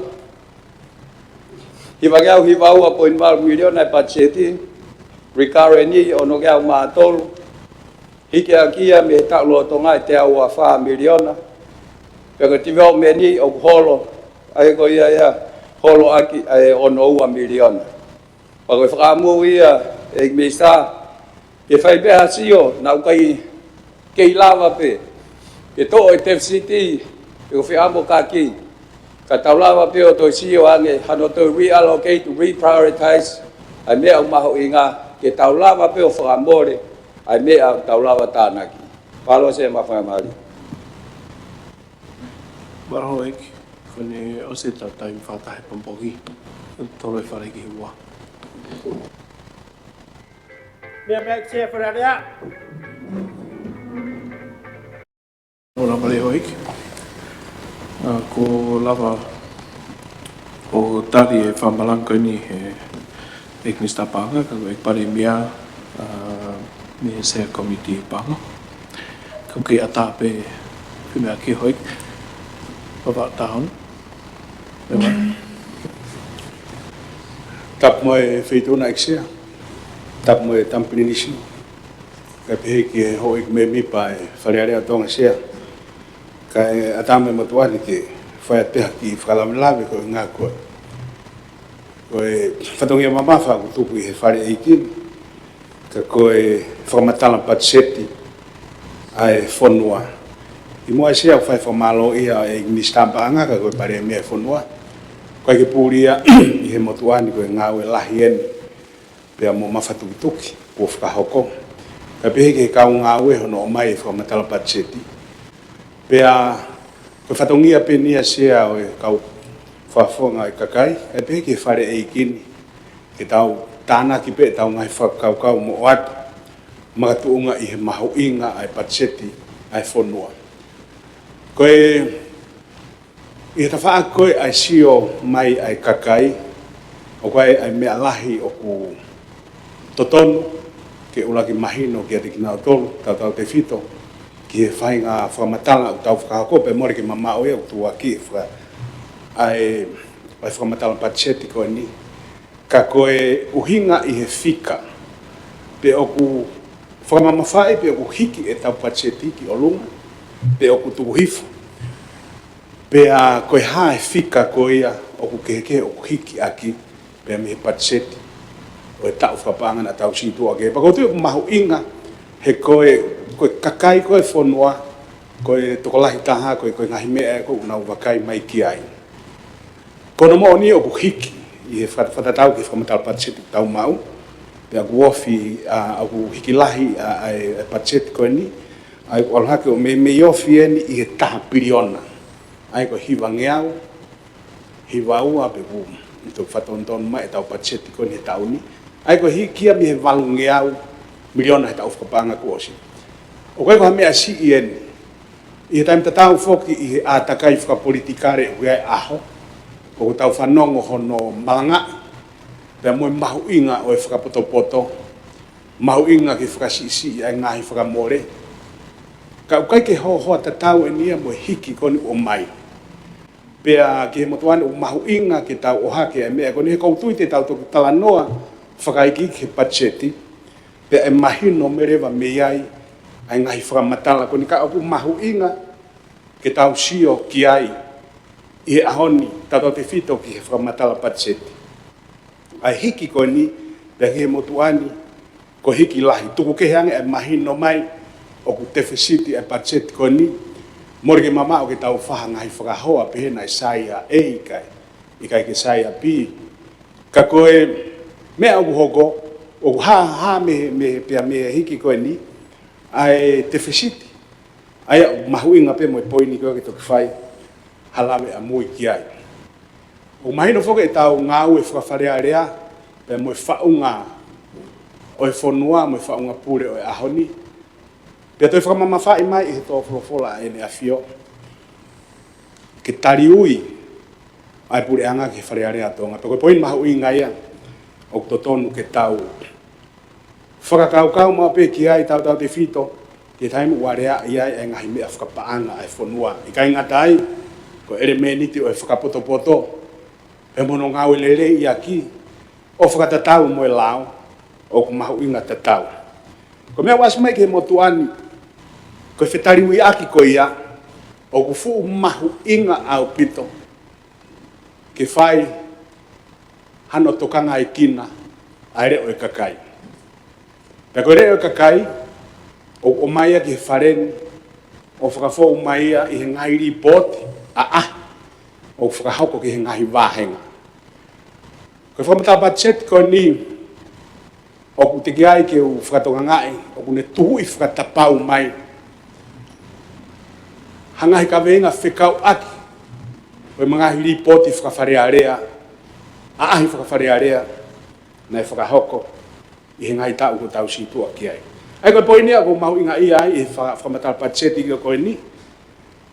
Asi he fa matalai ko ni ai pehena e fai summit fa fonua. Ben ai to o meia e ngai fa kau. Ka kia diao. O fa fonga mai summit fa fonua ko ni to la ka kai na kau ke e private sector. Ya me kau business e fonuan. Ka o fai ai fa kau ki he ngahi fia mau vivi na e o hake e kakai tau te fito ki he ahi whakawharearea. Pea koe ke puri ai motuani e ho ata mai e he ngai programa ngawe lalahi ai o kawai tanuhala o kawai e ngahi mea ki he moui te moeako ka i he lau maari o e whetari ui aki o totonu ke toi makehe ai ngahi ai toka hanon ahono toka ngai kina o ngai fie mau ai kakai tau te fito o mai ko ni ngai ripoti ki he ahi whakawharearea. Pea o ke motuani o mahu inga ia ke whai hasio ki ai. Sea ue ngai ka venga lalahi nai whai hono tālanga pea whai hono tautou o haki o kau ia i he ngai ki te fito whai kia tālanga wharearea i he tau ko tau situa ki ai pea o mai ni ke taunu. Te oha ke pe whakatata tau te fito ke kaweinga whikau aki pea mo e whai tōko na tapu. Pena e wahai i koe tau whakapaanga ki mua atu na e 5 miliona. Pea au ki he tau ko osi. Koe mei koe whikau, mei amaris pe whikatatau. Koe tauni mo e patsete tauni. O ku whikatatau pe moia. Koe whehu ia o oha ke taini mi na a kuo malawa ke solo wanai ai whai tōko na tapu e whonuani. Ai kaweinga ko ia. He koe ke ho ata mai i he patsetia ko ni. O ku toi whai hano toi hiki ke whai hano tō ka ngai kina. Ka ku tō mau pe o ku holo. Ai o ku mahino mai ia. O ku ikai ko hatoi kaweinga ni o mawhatukituki. Koe tau tala noa ni whakatatau. Mo e tūnga whakapaanga o mai patseti ko ni. Ai koe whehu ia ku o hake he aho ni. I he taimi tatau o rotonga tau whai hano tālanga i ke tō ka ngai kina. Ai whai tōko na tapu. Ka ki he motuani mo whakamatala patseti kone o ku whai. O hake e pe whehu ia i he motuani ai tuunga o ku iai. Pe o ku holo nai, pe o malawa nai, ke hanga he whonua o solova. Ai ka veiga koni, tuku ke he angi hono toi wahe ia ona, ki he ngahi potunga au e ke kai ke ho ata mai i he tawhaake tahan koe whehu ia e whafonga toa taptolu, ki he ako pe mga ngai e ria pehe. Ka kune mai ai whehui o ku ngari, o ku tūkanga maari ai ka veinga koni. Kai ke, o ku hake pēa sia kono o ngake whai ha tau toi whakau ke he tau unu at whokeni i he whakamatala patseti koa e whanua pe aku mahu inga ke toi whaha wakawakai ki he ngai ka veinga koni ki mua, ke toka maari pe tau toki unu atu ki he estimate. Ko he isi ue taha e sea o hake i he whatonga i he motuane e whamatanga koe ni. Whikau aktonu e ni pia mo e palani ki he langa hala whakawakawa koe ni i he tahi koe ni i he waha a koe na o mawhanga i nuku he tulu pe ko wholaha pe ko e tawha a kuia. Sea o mahina o pito pe ki he motuane i gai paanga o to o meiai pia koe konga lahe nu ho ata mai i he whamatala patseti koe ni koe 1 miliona nai ke whaiha tokoni ke whinghawe aki pia moe ADP pia moe pange a mamani. Mahino pia ke motuani hange koe whamatala ku o hake koe ngāwe koe ahi kai ke lawa e taun pia mahana moe tau ka hau pe koe tau hoko mai. Kai he taim tatau sea o kuiai pia ngahi mea ke tau whakatoa ngai i he ahoni. Mahino au pito ai whetō kaki pia moe paloparema i he trafiki. Ka kuiai pia moe ngahi solution whakataimi sea. O ku hange kono toi toka ngai ange ai ngahi hala kolosi, ai ngahi hala toi takai i ngahi whitu.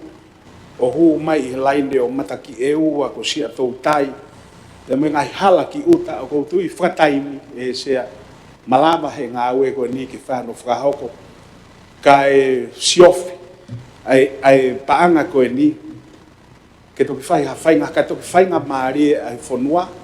Tuku whakahoko. Ai koe ngahi mea o hake i he tainimi whakataimi sea kono o inga ke fai pe hava kai ki ai e ko panga ko ni I ono to pe me pacheti lolotonga ko e fonua ke fa nga o ki ai o kauia I he ongo lahi pe ko konga lahi o panga malava ke nga o ke fonua e aluia ke tafa aki ko ni se hange pe ko fa malanga nai se a mor ke mama o ia ko hano tu ko ni fa fe paki e nga hi project ko ni kai ka ko o pe fa kau kono inga he ko nga o o viviri pe ko nga o malava ke o fai hano fai to fa tai pe ko ai pe mo nga o malava pe ia ke tu kuatu kai oreva ke to ki hoko hano fai nga mari ka ko ate ngai fa kau ko ni sia he kono uinga mahuinga o tau te fito ki tau talanoa pe mo ho ata mai ko patseti ko ni o ku deficit ko foki ko sia ai formata malanga ko ni ki samiti foka fonua na e foka hoko ko ni mone o pito pena mahuinga ai ngahi foka kau na e o hake ai ka I he taimi tatau o pau pe ke tau fua tau ai fi ma ai ni I mo ka business o tokosi I fonua e whakahoa e pa fua tau ke fie mau e kakai toko lahi ai o kai ke hana o whainga maarie ke na o mai ke ngai whakataha koe sea koe o koe ai poin mahu inga en sea ko loto ke o hake tau te fito eni ki he langa whakalakalaka pe moe langa whakaekonomika koe ai fonua pa koe konga ai whakamama whai I he tō wholofola e tamtu I he uwhi wharearea ai mahu inga e tau langa whakalakalaka whakaekonomika. Tau mahino pea ki he motuani e tuonga o kuia e fonua I he tawhaak. Tau te fito ki he sektoa o ngowe, sektoa e tau tai o mai pe whakamatala patsetia koe ni. Ka koe tau sio loa ki he ka au fu mahu inga au pito.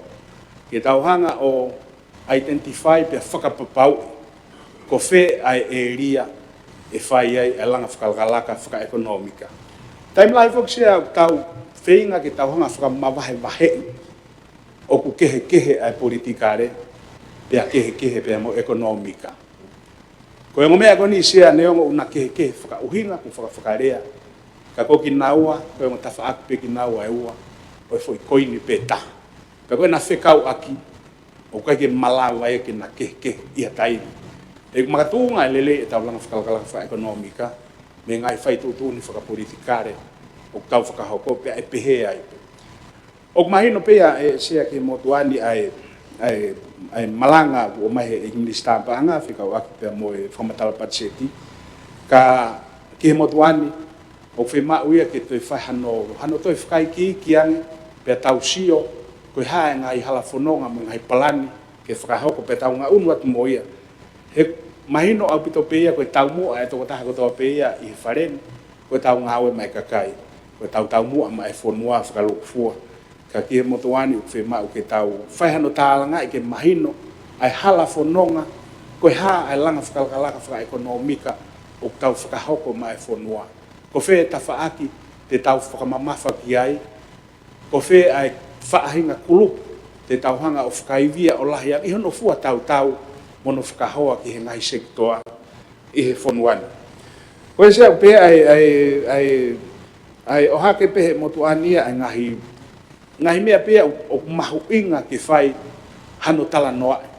Koe whakawhia koe whakamatala patseti koe ai minister pa anga koe pare mia. Tu o lahi ene he aki koe ongongo lere ene ta. Koe ongongo lere ene ta. Mahino pea ifo au puto eke tau whanongo. Pea tau whakaamu tatau, pea tau tui tatau ki ai. Koe vi so ne mo tau mua e pare mea pe mo pure anga ke pehe. Koe toi eni ai whaunga e whakahoko aki sea kou whatata ki ene. Ngahi no ki he ako. Ki ngai ako toi maalunga nge. Ngahi no ki whangi polo kalama whakalakalaka e kakai whewhine. Ngahi no ki toi whakalakalaka e ngahi ako koe ke kaunga tonu ke pure anga. Kai tau te fito ke tawha ako infrastructure e ngahi ako koe ia. Koe langa ngahi lehepi, langa ngahi whare mohe pe koe hāfua. Koe ngahi o le rei, I o moon. Pea kuifo au pito ia ke tau whanongo. Ka au whakaamu ai, koe tau whakaamu ia ke whakapapau. O kai nai ai ngahi polisi lolotonga koe ni ko whakahoko aki. O kai whakamea fo ou e polo kalama e koe ni. ka koe fonga koe na hoko aki o fe mau ke liliu ai ngai polisi ngā wea ai puleanga ai ngai institution o nau hanga o toka ngai ai ngai polo kalama koe ni aki nau tolu ai kau ngā ue o malama he puleanga ke nau purei o whakafohe ngai poate te nau hanga o tufo tufa atu ai ngahi ongo lerei koe ni watai mo sangi aho o kai ke a usia ai tau mua koe tau o foku meneva ki e sea ki e poini koe e taha koe e ekonomika koe mo politikare o kai ai foi lia tau ngawe koe teleculation i hono feinga ki tau tuhanga tuku hifo ai whanki lao mo whanki policy o neanga hai ai founga ki whai aki hono oange ai whainga maari ki kakai koe fonga no koe na whai koe i he pure anga pe whakahau koe i he panke whakalakalaka. Pa kou tui, o kou tui whakahau ngoa te awia ai mea da tau, na e whakahau ngoa mai ki nau tolu koe i he pure anga, e ngai tau ko tau situa ia. Lai hanga e whakafonfomu, lai hanga ngai polisi me ngai tuuni me ngai requirements e ngai institution koe ni, tau te whiu ke panke, tau te whiu pe koe hai fonga u whakahau mai whare paanga. Ai au tonu ke tau whakau i he whakamatala patseti koe ni. Liriu e tau ngai whaunga ngāwe, ke alu whakataha, kai malama, ke au sia, ai ngai ongo lerei koe ni, ai mea ke e paremia. Hange koe e ako, fu mahu inga au pitu. Tau tau whito ke ako utoi maulunga ange, ai whi mau totongi ako ki mau tolu koe me ngai wahenga whiri. O wau e no whakahau haasi ki mau tolu, koe whatongi a totonu he kakai, koe kore, ke totongi mua e nau ako tau tati whito ke re volo o toi maulungan ki USB kau mai ne ahoni foto e tau university for all ai TNU ka aku ia whaka amu ia exea pia moe kore peke pureanga ke tau toi hanga toi whakau ange ai whaunga e a usia ai ngahi tau mua koni koe a sea aku oku koe whanki mea pia oku hanga o manatui e tainimu kau aki mo whakamatala patset ko ni. Tako tui, o whemau ke tuange mai hawhainga maari e, tau te whiu kaki mau tolu he te pire ko ni. Ko kau whakamatala patset ia koe na e nistapa anga he whakamatala patset no. O whakahoa, e ngai whakamatala patset ia kau nistapa anga ki mua. Pea mahino pea ki he motuani, o koe tau kei, e paremia e malai ko ni. Ka koe tau ke ia koe anau whi mau ke te mahino e ke tunga mātuan. Kai pehe ke kakai whanua. Pa koe hui ngai o hakea e whakau koe ni. Ka kumore ke mama o sea koe tau mua ia ke whai hano tuku hifo e ngāwe lahi koe ni. Ka koe whakalgalaka mo e unu ki mua e ka hao. Koe poin mahu inga sea koe te whi whakamamafa i pehe ni. Ke whakamahino ke he whanua o ku hiki e tau patseti. Pe aku hiki aki ai paanga e mei te au ofi ki te au miliona. Tau kai ko ha mea sien ke whanua. Tau pau ke tau whainga i he fwoi taimi kone utuange mai e whakamatala patseti. Ke whakamatala i ke mahino. Mahino le rei ke kakai. Ai uhinga o hiki koe ni. Pea koe haa. Hei whepaki ia. Pea moe whakakau koe whemau ke whakapotopoto. Ke tuu e tau whakamore. Ai ako expectation e kakai e ngai ahe na maua o atu kia ke ngai wahenga. E holo e tau patseti. Ka koe ahon e po hiki. Ka koe hala whanonga te tau fōu atu ai sea. Ka aku moe ngahi whemea ake whai moe statement ni koe ni. Ka koe mea peko tui pe sea na te o mai peha ki taimi. Whainga maari e ngai mea ki whakatoa. Mahalo sea mau whainga maari.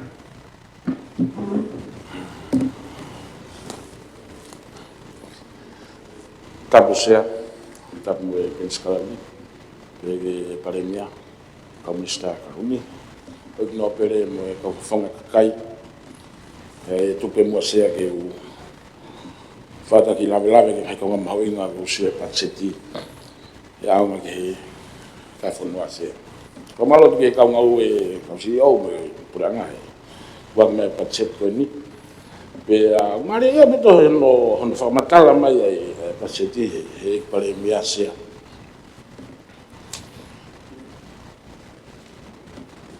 Lah yang ngahi mea ko te positivity de mua ki mo. Whaka ofo. Ka koe mea ko nuko o o ko tokanga ke se hange ko ia hange du la pe ia ko o ku hiki pesete ta ai patsetun ki ha pe o quasi ko ni mano po million na kon ko tu pe fare panga ko ki na private sector o gai ho furu million ai ke o apia ko ni kai ko ki ai ko o ka ke pure ang donc ia mo fa bon lima po student loan ko ai foi ta fa million na ese ko também brana pe ko senitiko eni was fire savea i ngahi apia ko kitua ke na ngai fe mau o ma wai foi fika ko eni pe ko foi hange pe ano tu watu e senitiko ni ke na to hi mai ki ai pe na fe ma e ko me ko fa to ngai se wa hanga ke na la ke ngai to tafa ko ai fa fare ase me atatau pe heta jalan ko me atatau ka ke fatongi ya ke ase ya he wapia ko ka ta ka to tafa o ku fa ka o pe to apia ko ya ko me ko silin mahinga ya o ba hi mai wa ya ave ya ke fa lere ya ke nga apia ko nga e ka ke te lava ta o fe tangi ka fa ya ko ko ngau ya ai pot ngau ya ko ke nau to koni i mai u apia ko ka fa ke lava fa me ko nga ke sisi ta patseti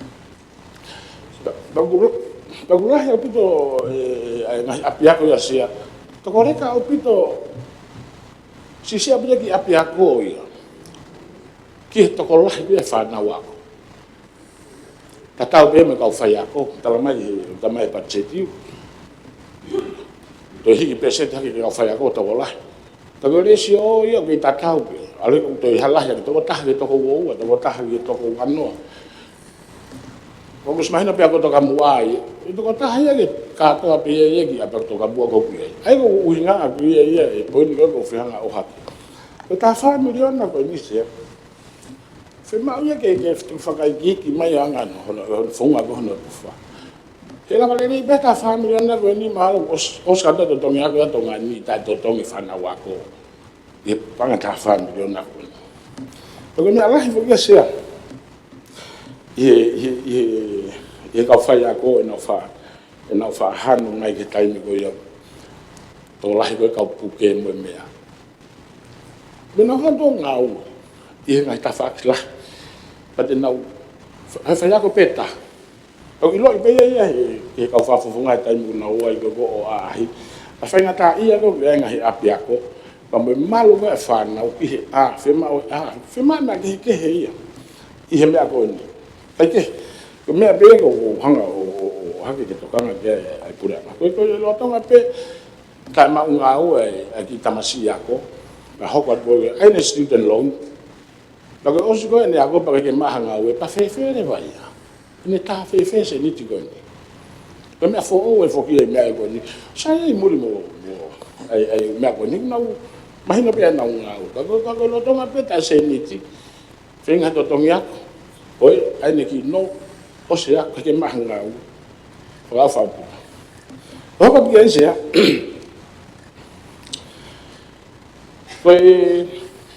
anga bene ni ma no ko family na ko economic growth ko ye ago fa go no ki ai ke fa no ko me mo tu ago me yof me niua me e uwa mo ha pa ko ne fa no ko me ko ni ma no million na pe mo tu alwa ni ma no million ma lo eu não que o que fu mahino le ia pe ya o se ni ti ko ni ko no faka asime ke foi ni ma no million na how we faka ta na o sio magi ka ke fonga ko ke ma wa go ni ma no million na ke lava ia pe ha fa nga fonga ke reach out ya te pure anga ke ya o ke ia kita mai ka ko drop out e na fema ai na business ai ke lava ia ia me ka kai fefine hange pe ai pe ke fakakulu ka ko fe ko hinga ko point de ni se ke a ko e kakai ko ha fonga pura nga e a ko ye ke na ura entai to ke mau ha ki se ni ke ni mano point 5 million na point ke kon os ko e ando tala no ya na ko ni fenga te ko ki fare panga ko kontisenia fiu hono fenga ko me abe ta ke to kanga ko ana te kene ta patseti kon ko ane ko sfaga la veo me ta bilion ko tamo wane tu time ni fa wa walu ben hiva million so ke to fa po ndua GDP ai ko al hake ko e patseti ko al hake pe mo wa ye hangi ta turi ki maman la ta turi ke he foi fiuri am tu mai o lunga to rala tiene ta i henne me be ko si ai ke ko ha me te ta lava o hangi ko fisi kere ofisi billion na pe a kere ofisi ya ko me ke hanga he pure anga ha me pe lava fai ton tau fenga pe ki he au ko nga ka nga lo ni tau to tau mu anga ko ta mu tau kere ko me ma hu inga au pito ya se ka hanga fa ton nga ko ki ma to fia hanu ki ap ko fa ofa ko ne si o pe ki a hon si o pe ne ki fa na rista o ni mano rista o hiva hoko mai e hoko fa ka ofa na no he pranga pe ki fa to nga yang me ko ya na lava o anga peset ma to fia e tu pu pe mu ai fa ko lo ai mu a ka si fa ofa mu kan go uri sai ai to ki fa la pranga fa la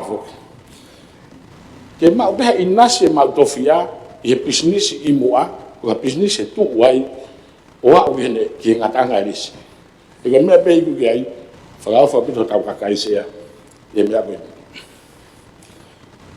o e mare e fa matala e bare mi ase ke ngai to kon tones pa mo 8 to 1 million na me feel ATP Wolping ha o si reality be fa ka matala ya se o ka ke ilo ye be hok e fa ta of ta pe ke se ko hala fa ka tal wani hala fa ka me ne fe fa no wa e ga be ke la ba ya ko la fa ko ta ha viki e ka tonnes me h me bodi se ko fe huia ka au ke e ke kanatu e ke ko ke pure anga ko fiha e toe matongan ono me fa fu panga ko e ku ha we ka consultant ni ha we ka matata ya maka bese te ho fu le to me dongan o me ma hu inga ya sia e ta fa tonga o mai be sai be to na ya mo tu be ta fa aki tu be ta fa aki ka tau talano pe reality go o mo uya donga ni mo tau patset go tau to que sin hen go ne fitu ya 1 million na go ni sa au le tau ha to ya o talano i he fu me ai o ta e pau au pito ya i he patset mo patset tau fa falala fa se puni be tau to sea lo tonga go ya pe tu mai pe o tau kere mo tahi ke tau hanga tokanga e kai peka market ia se ki muri e fa foki mai na kai no frati pe tongani si au ta pe ka kai ave ki muri malo ka ma seni ngai me ye ke hanga pura nga tokanga se e ke me ala hi ta pe ya ke tau mo ya tau tala no ki fish se tourism ma fish tau tala no ki hamo la lotonga te tau lagi sia na tau kau nga api ko na tau tau va fikia e he ko fa especial fe la vi aí ko Kon pena si lawe ke ya tolu pa mutafa. O drugs. Si apinon tala noa e me ya go ni fare. Si apinon tala noa e fetonga da pure fare. Ya fa hinga ko ito nga ya. Kapau hanga he pura nga fai hasalea. Ke ilo ange pe ko pesete fiha mo i fra sociale affect drugs. E tonu le va ma o con ni ma miliona. Wa wi ka ni miliona ko se si ya. Ya la ko 1 miliona ka os ma. Ke fai con ko ngai polo kalama ko ni ko polisi mo me ki ngai polo. Kata hai maruane albia. Toko si I fauan. Tapi matu apa ni mau fisa kolo. Untuk mana falare ma pehe no da ba ke we kai. Ko me we kai ke pengawe aku. Fakala ya te bache te pengawe aku. He ko aku iko ki reka hene sisi. Ko we do tapu. Aku ite ki reka sisi pakin algo lahi ke te malahi me. Iyo ike. Afi ho ndo hala. Aku lawe tohi pag mo ni. Dengan apa ufifa yang ahimi ahikolo, pure anga, fakai via ngai fadelo tu, mau kato na dolgiai, me ayuf mau kato na dolgiai, ngai kalap kamatonga mau kato na dolgiai, ime gitu kan ngai, iko fai dia be aja ke ngai kolo, ai vahina, sisi apa dia kaya o mau giai, aku ngai aku, o kufie mau apitoia. Ke fakai via abu ngai api ako ke drugs. Ia ke te ose palpare mai ako ni sia. Te tau le ko ni. Ko kutu ke me faka osi sia. I fa fe hanaki ko ai tones CEC abu to investors. E kumi maha investor ke mai tongan. Ke fatongi ya ha.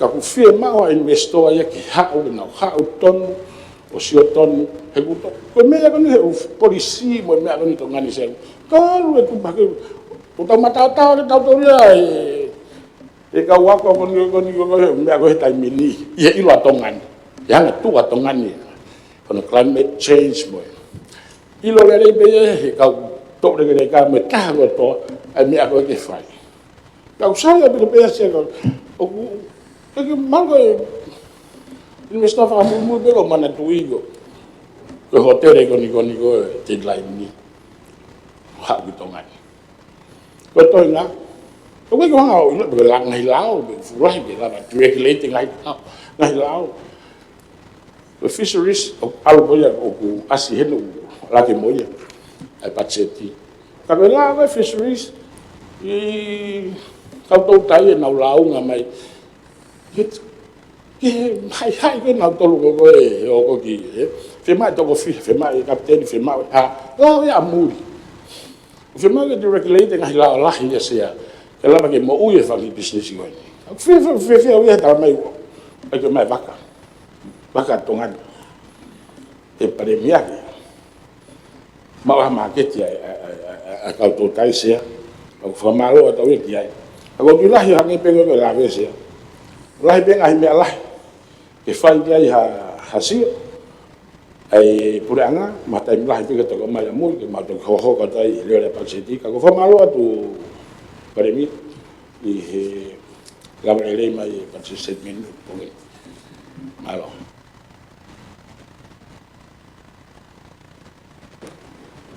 e mai to tapino tabu fetu na sea tapi mo tampilin iskalaw ni tapi mo paremia tuan paremia mo komunista kalani tapi mo kami mi pa weki tapi kau mi pa farearea kamar kau ngai farearea sea ko pamalo ya wai atai paremia komunista pa ngai fonwan no mai ai patset ko ni ki fa se o ki ai se o be o ki mea e ua ku lota moto ani ke fa mama fa ko la hi o te pire a koe ni tau mea ki ai. Whai a lawe ki ai. Ngai rea ke koe ni tolu, mea ki ai e tolu. Kau whawhonga, ka kai. Se koe ua ki se a koe, vai wahe koe ia, koe whamore ki o pānga, ke ngai potu ngā ue sea. Mai no pito sea, tonu ke whenā pasi, patseti, pe moe tō wholofora. Sea koe, ka kano e tō wholofora e sea ne nofo ia i he whaito tonu. Pa te tūpe mua ke wat mo mea e taha, fui lea whapaparangi koe ni sea, a brain drain. Pe koe more atu ho tau, ka kaina e a koe e ngai professionale, pe nau hoki nau tolo a koe. Pe nau fuat mai toki mure whaenga i ngāwe ke, tari ake mai whanuan. Pasia i he whanemaki, pa mga kau ngāwe professionale tō lahi o e pureanga, nau more atu ki more. Se au hau e motuani, o no puke o e kakai ko ni sea, taha o anga he mea, ke puke aki ki nau tō sea, o tūnga mahenga. E te tau ngā ue ko tō pea sea i a ko toa, ko hai ki se nit, te tau tō alu moia ki api, o mea ai a sea. Te tau whakarerei ia e tūnga ngahi ap ngā ue, te tau whakarerei i pia moe ngahi mea ngā ue, sea, ka kai ke iai ha se nit, e tō, i he tō taha ngā ue, sea, te nau pe more peki nā tōrea ki more. Tō ato ngani i e Pasifiki, o ki lawe pe sea ki he whataata koe ni, i e kautoke tā sino sea, kautau tolu i e maulalo, wa tūnga whawahena. Fisi, ha moa, mahino pito pe anu sila e mua Australia, fie maua o kakai koe ni sea. I tau sio ke pachet koe ni sea, munu vahe whakapot ngā oe, sea, tōne toi whahe sio ki ai, e mahino pito ko pachet koe ni o ku wheamukake, o deficit, wahino koe ntaha miliona. O wei ngahi mea e ai sea o tōne ke wharerei, ke lawa ke tau sio koe parparema koe ni koe oe, more kau ngā oe na e ako, more ai pānga lahi au pito e whonua, e te tau ako, e kakai koe ni, e te na ona tolo aonga, e ngai wheitu ke heke.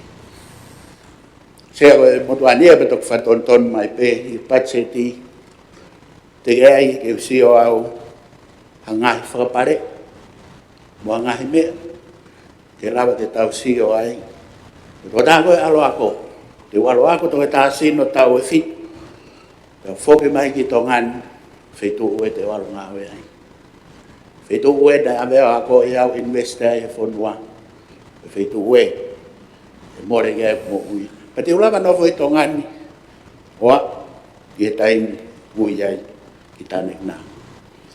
O tōne whasi o le reiki ai se ai vai wahe o pachet koe ni, e tōnu ko hiko ne deficit koe ni, hahame, ke ne lava ke whakawata mai ai, ke tau puke, ai kakai mahu inga, invest lahi ai whonua, na o ako, pe na whoki mai. Te wiki mea no wasea koe, ka tuwe mua sege wate fui lea whapapalang ko ni katak pe, ko implementation phase. Te tau hanga o ngā wei ai whupanga lahi pe he di, o kakaki. Se au whemau au pito i ke tau ki lo. Koe hakoa ai tuunga ngā ue. Koe hakoa ai tuunga whakamore e lawa ho whonua o whai. Pe tari ui e tau patseti ki o tau wiwi ngā ue. E hui te tau whenga ke tau whatoria i e. Ka hiri koe sea, e kei tau lawa ta tol whakamore ke paanga ko ia. Ko mea le rei pesi o ia ke ngahi whitu ke oe, fonuani ke whakalakalaka. Me e ako, ke ala pure anga, ke ngahi wafu, we mo ui, whehui, te taulawa o whakamoreki ai paanga koe ni i whai tautaha ka hoko mai. Koe winga ia sea na uraki lawe ai koe, ki he more ho tau kakai koe na awe o ako. Pena o mai ke whai, ai whakamore koe ia. Sea, te wata ki whata koe di sea.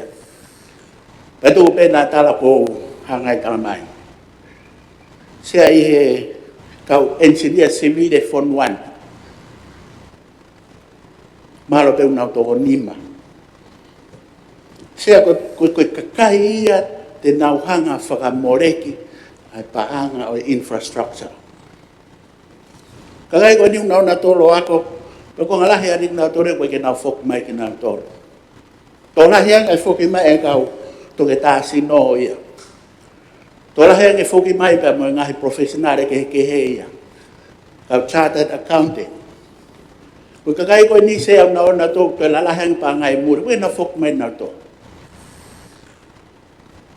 Pe kripo ai pe ai tauhanga whakamoreke paanga ki a quality o kurerei e koe uhi koe kakai a koe iti koe ke na foke mai. Kana whika ua ke haki e sea ke tau lawa ke tau sio ange koe mea koe ne whai kea tō whorahora ka mea umore ai ho tau kakai tau te whito ke kakai e ngai professionale. Sea pau tau au mai koe ki he taimini koe kakai e ni tau whi mau koe kakai e ni te nahonga whakamoreki e pā ngai whonua. Koe kakai te nauhanga o whai e ngā oe koe ni ke tūnga re rei taha o wikai ke nau i tō ngani ki nau tō rea sea. Koe lawa e se ke tauhanga whakawhio anake e ngai mea koe ni sea. Koe lawa ke tau sio koe mea e puke aki koe ki nau tōro. Ia e ngai scholarship lalahi e whonuane nau alu. Wai investment lahi ai e kau loea koe kau accountant me hafua. Kau wikai ke hanga he wahenga e potu ngawe, wahenga e tō taha koe ni sea, e reha whakapapau, e whoki mai, o ngā haue, ia whupatset lahi pe sea. Mea mahuinga o bit sea, e tā mai e ka mo tōwhoro whora, ke tau puke o tau kakai, e koe eset le rei taha ia ki a whanua, e koe kakai, nei awe wako, e koe kakai, te tau whia mau ki he taimpeheni, ke na o mau tokoni, ke na whakalakalaka, e whanua. Sea maha koe mea noko sea, a te whao sea teia, mea koe ni whikawaki pia moe, whai toko na tapu. Sea i he, ngai tōwhorowhora ta oe, tōru pe whakohiri, ngai nofo i he whai toko na tapu. Tō mawinga au pito ia, sea,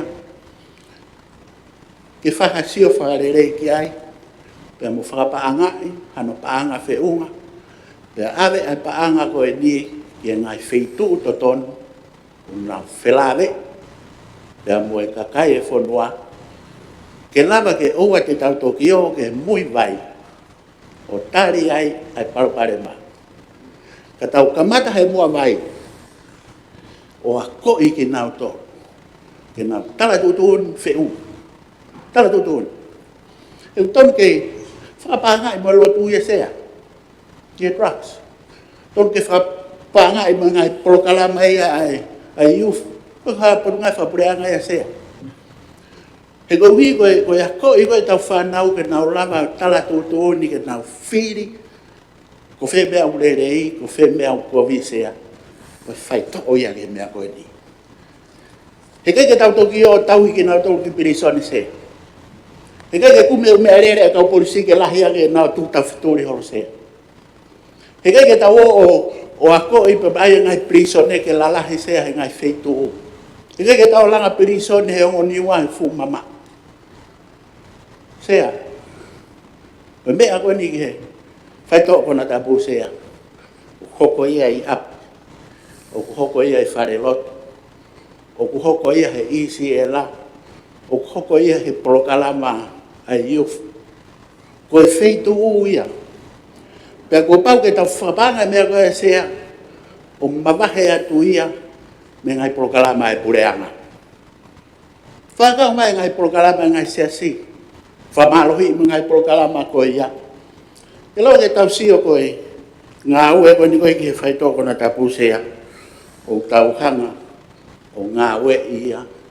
A koe e ki tam sio kei si, a koe e ki ta MC mo ki ta hine, i he taime o te gei kei, ma fo ai na fai tu tu ni ka te na wa ke na la la he a ko ta fa ta di ma se a o be ke tau ko fulu se a o lava ke ne mai no a le le mo ko mi lava ke ne mai no ai nunu o ka pau te fai fili ko se o mau inga o bito ni he ko e me a ko mai ke fonwan ange ha fi en le le. Kau te a ui fo ai ta ui a kou na fia he ngai mea koe ni sea. I tau hongo fu, tau tata. Te ku ngā ui a kia i he kakai koe ni unau tufaki e mea koe ni. Ki hoko e whanki tamai ki. Ko ha mea ia, e nau tufaki ai. Ai whai tō kona tapu. Ai whai tō kona tapu sea. Aki ha, totongi o ma. Pe e alo e peki tamsi ia koe ni. Pe kai mea totongi aki. Pe koe kapapulu, pe koe panganima, o whai e fwoi ngā ue, pa ware koe ni sea. Mau inga pito ia sea ke tau sio, ke kai ke tau nofo peo langa infrastructure ke tari aki nau toko nau o whakora. Ko pau ke tau wako i nau toko, ke nau tala lelei, ke mo koe. Sea maha te u ngatahe, hoko ate tau whemea ki, kau kau dia time, malo mau time ni saya, malo.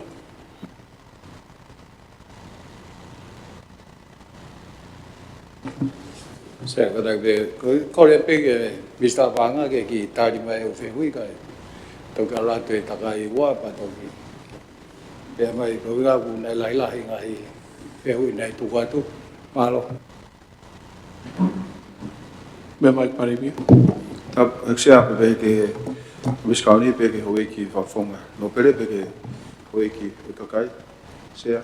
Ko ulaki pe o whamalo lahiat. Ko hi ko ngā hi whakaukau rei. O ku tuku mai i he kamata koe ni tau. Talangai. Ai mea mahu inga ai whonua. Ene koloa. Mua ne paanga. Ko ne kakai. Ko hi. Ko tau mua ke tau te unua ki atonga ke mua. Koe ai koe uho ko tu tau tolu he mea ka to ko ia. Tau fam ke to te ke e langa fla la ka ia fa ekonomika ki mo. Tava fa sociale a ko mo ui te ai mo ia ki mo. Tangai ko ngai mea fa elektronika tau fam tau al ki mo. Se ko tu ko mea mahu i ngai ai fe hu ko ni ki he iki ko ni ai patseti ko ni i ta fo a ko he ta ni. Koe pasepo tau ni ai a koe hiki aki koe a paanga ngā ue. Ele whiunga mo te au a whāpo ni 5 milion. Ai a koe hiki koe ai a. Me mene koe hiki koe paanga tonga. Hiki aki paanga hiwa 5.5 milion. Pako hiki koe paanga koe lahi paanga tokoni koe mei muri pasepo. Hiki aki a paanga ua 5.1 milion. Ai mai fika koe ni te au a 5.5 milion.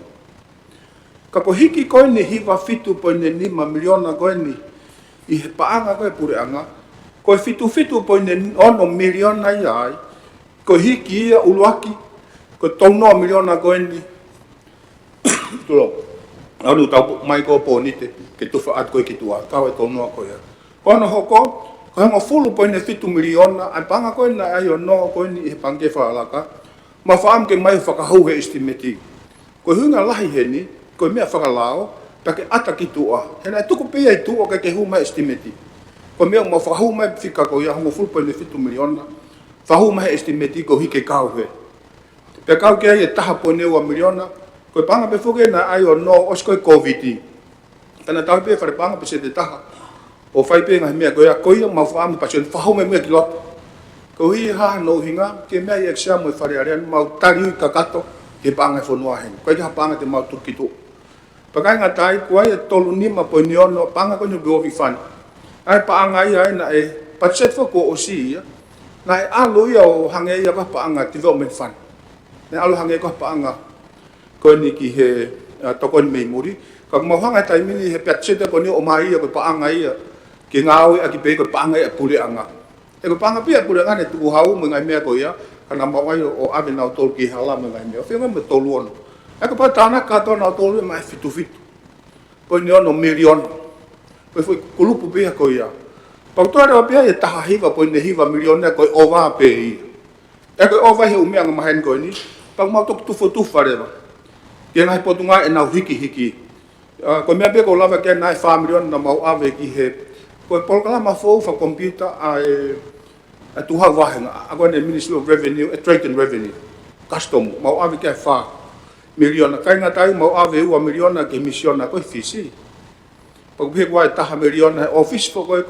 unit for one ko psychiatric talo fo ke ko le mai to ta ko tonga e fa le fa mai ko no tau ai hen ke ai ere vai ni ko hi ke fa le ata mai ko sini hi kon ku esia tau ai hen i he mea ko ni pa ai fo mo ta million i he Public Training Institute tau tana ke ki ai pag wai pe mo ta po ni man ai ko ni po kalama ko ni ko pai o kes ko programa ko ni ko ke uhinga ni ke ai ha to tong ai ha kasa ko hinga ni fa tapu fa po ka fa tapu o wai pe na ki pe ai pe tu ai na tol pa ko me ko ku ai ve mo me ko ya o mai pe na tolo al ko fa kasa o ai ke kasa o alu pe ia nga ke kuki pe ai ma ki fo uhila kai ke te al ko fa tau kasa pe kalahi ho ki fa nga manu aku tau hi hanga pe ko to taket mo kasa ko fa tau ki ka ngapi o la ve ko ki mo tu hen ni ho mo tu hen tau hi exia le au bi ne ki me ko ni ai me ko ni ai ko me ma winga ko ma fa ka ke ai en e filave mo ai ko ki fa am ke 1 million na ko hi ka pa we lava ngai api lai tongan o si fa ai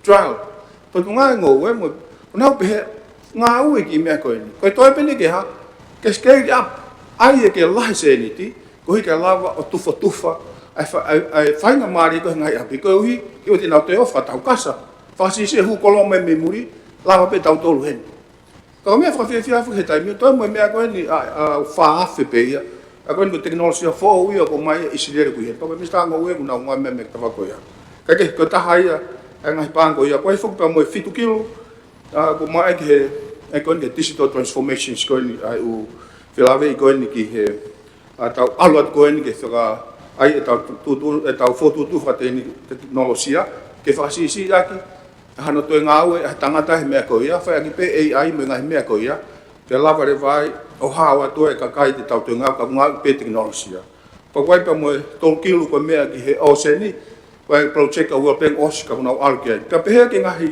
ako ta tolu po ne u amriona me ngai pa na ma tu fa po fa kala ngai po ngau ai ko ne hala hi pe ana ko fitu po no miliona ngai po kala mo no mo ngai me ko ya to ngai ko ta hiva po ngai hiva ai ko pa anga pe ia filave te fa la holo ngai po tunga o ko pa anga ko ki pati support na hike pe wa fitu milion guai pa anga na mai a seria de to ngai pa anga to ma fo mai ka ko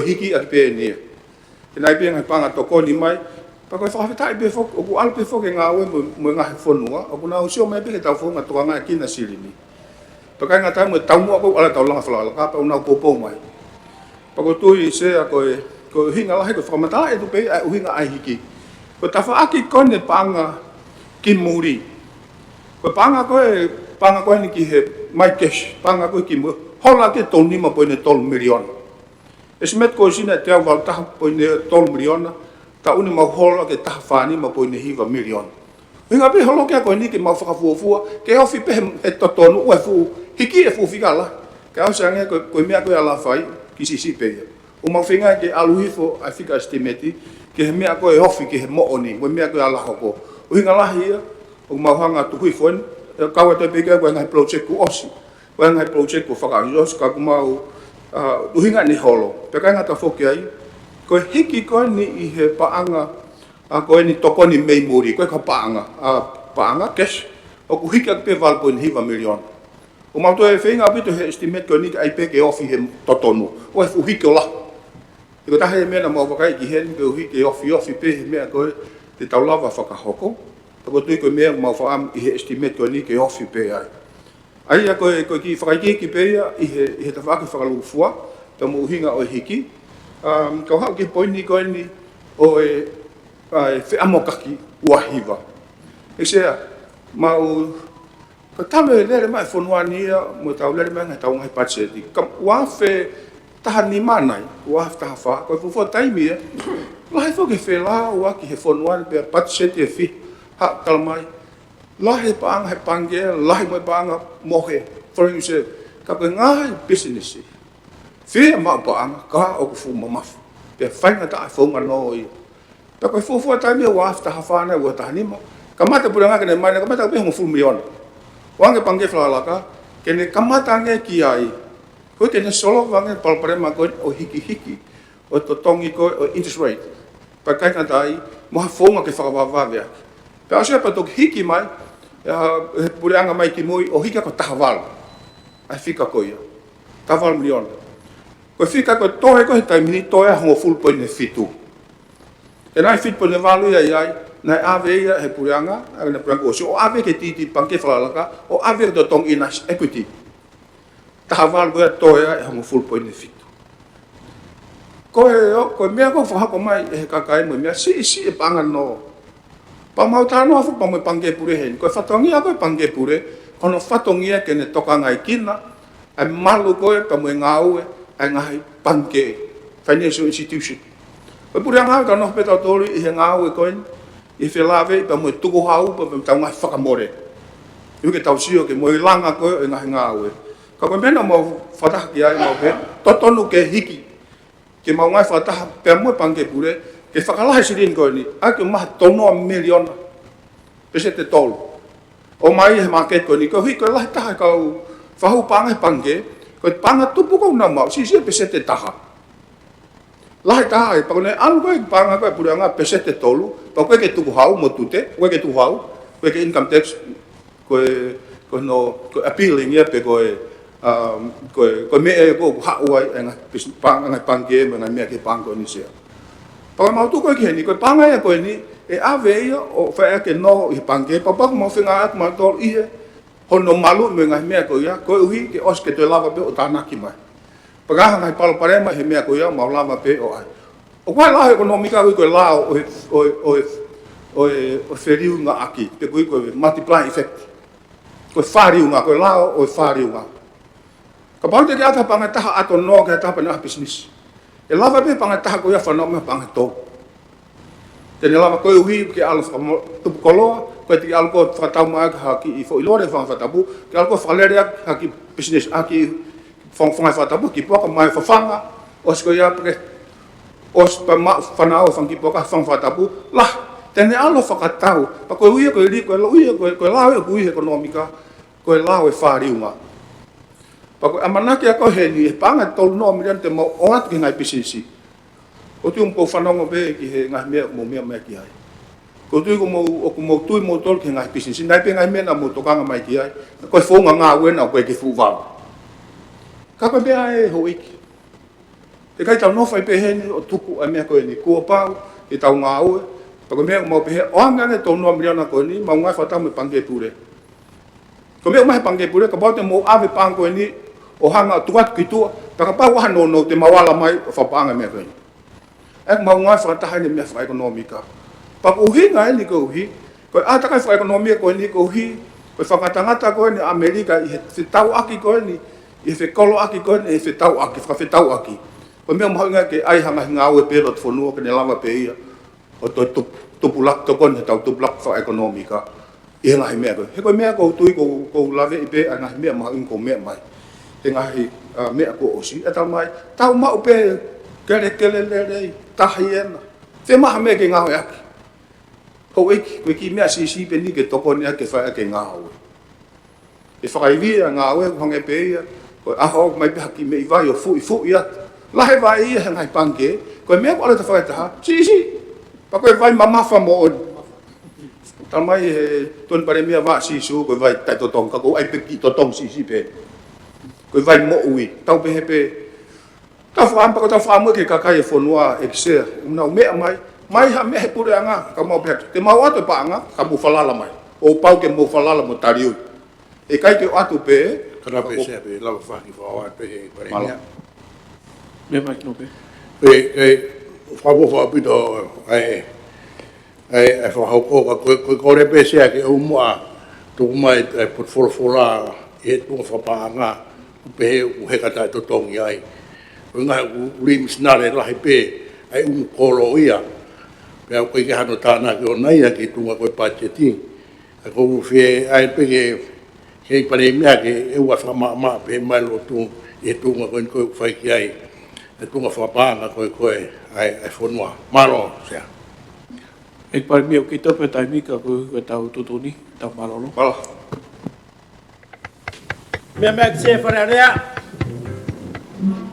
Alo rame lamari hoik ko ki ek pare mia ke okat ho tali ke ngai fe hu me ho fa fo. Se.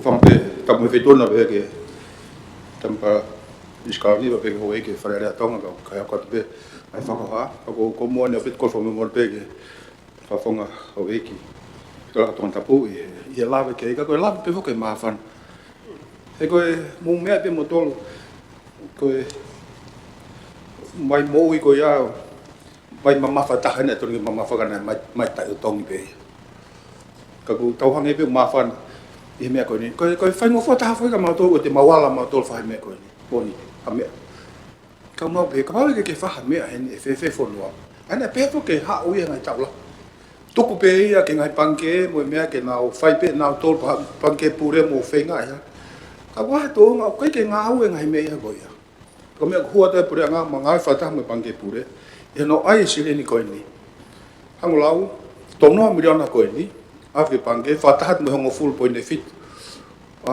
pe mo ta po ni wa ko ai fa no ai pa mo fa ta to e mo panke mai me ATP Aku hai he wano miliona ki he te uangea miliona. Kona o sio mai pe foke ta ko mena mai ta no mona to. Fu la to fa mafa. Ke nga he mea ko e pure nga mo nga hilanga nga nga la la ka mau inga pe. Ka ko ta fa ke na fu to vai ke ke to ka nga ki. Ta ko mena na pe sai tau alwa ki he. Ka ko hinga ko o ku fa to mafa he ta ko ni ta tau pe ki loto.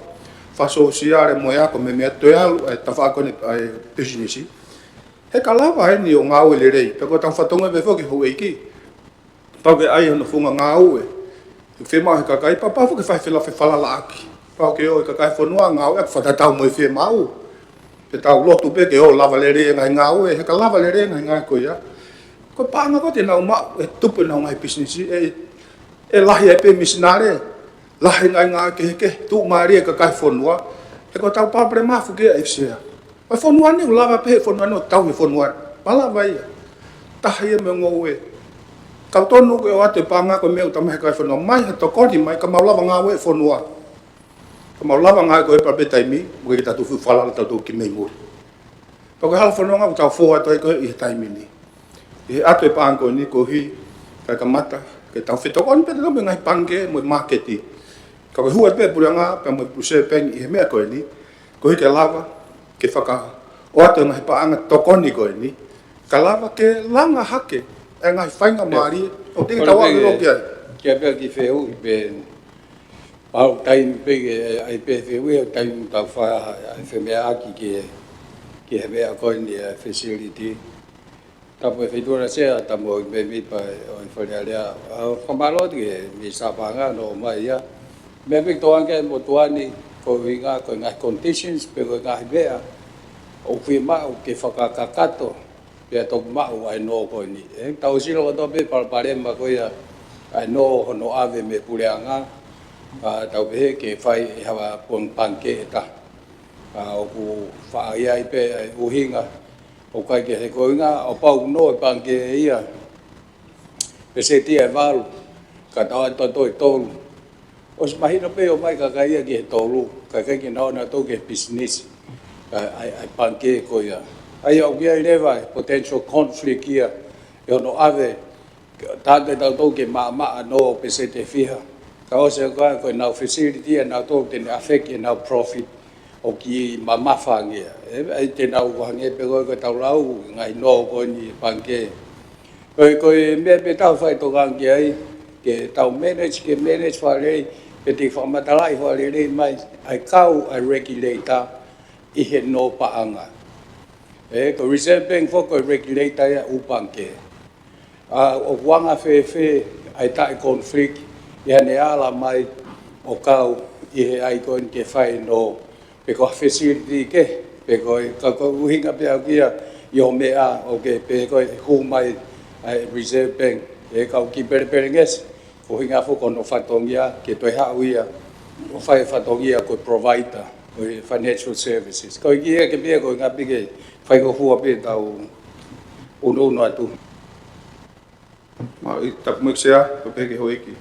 Para fa malola ya pe to ai fe ko ni ku ma inga pe to fe ko ni. Fe la ve pe mo pe he ki he tau al pe fo mo tau ka ko me ko ya. Atu a panga pura nga pe se te pe ko ni fa no ko ni fi tana mo ta po ni pe se te tolu.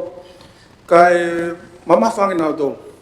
Ko me fa mo ni ngai pange ke na mo efficient he time ai ke mam to fe ngang ke si mo ai ke sa ko to time ni ko nga ko na cost pe hen pese te ono po ni lima na pe ko na cost na fa mo ka mo me ai ko panga ko na nga ki mo o tipo si te ko fia ko tu si pese te ta si he pese te ta o se na nga fu system me mo pe tonu na ya commission ni panke Australia na tu ai me ngai tau ni magosi na hotal mai fo mama holo ki hi fo mo ngai me ke mama ang ko tu ko ta ngai me ko ni pa ne mo ki se ni dio ke fu la fe mo ang ko ta pange fa ga wa ni pangan ne ka to ni asset na mo me ke wa ngau million na ne ka fe ma wi ke te ke mo me ko ya ke na fe ke mo efficient na na nga we ko al fu ta min mo technology ya la ngai me na fa la pe I nga kakai mo me ka mama fa totongi ton ke ale taimi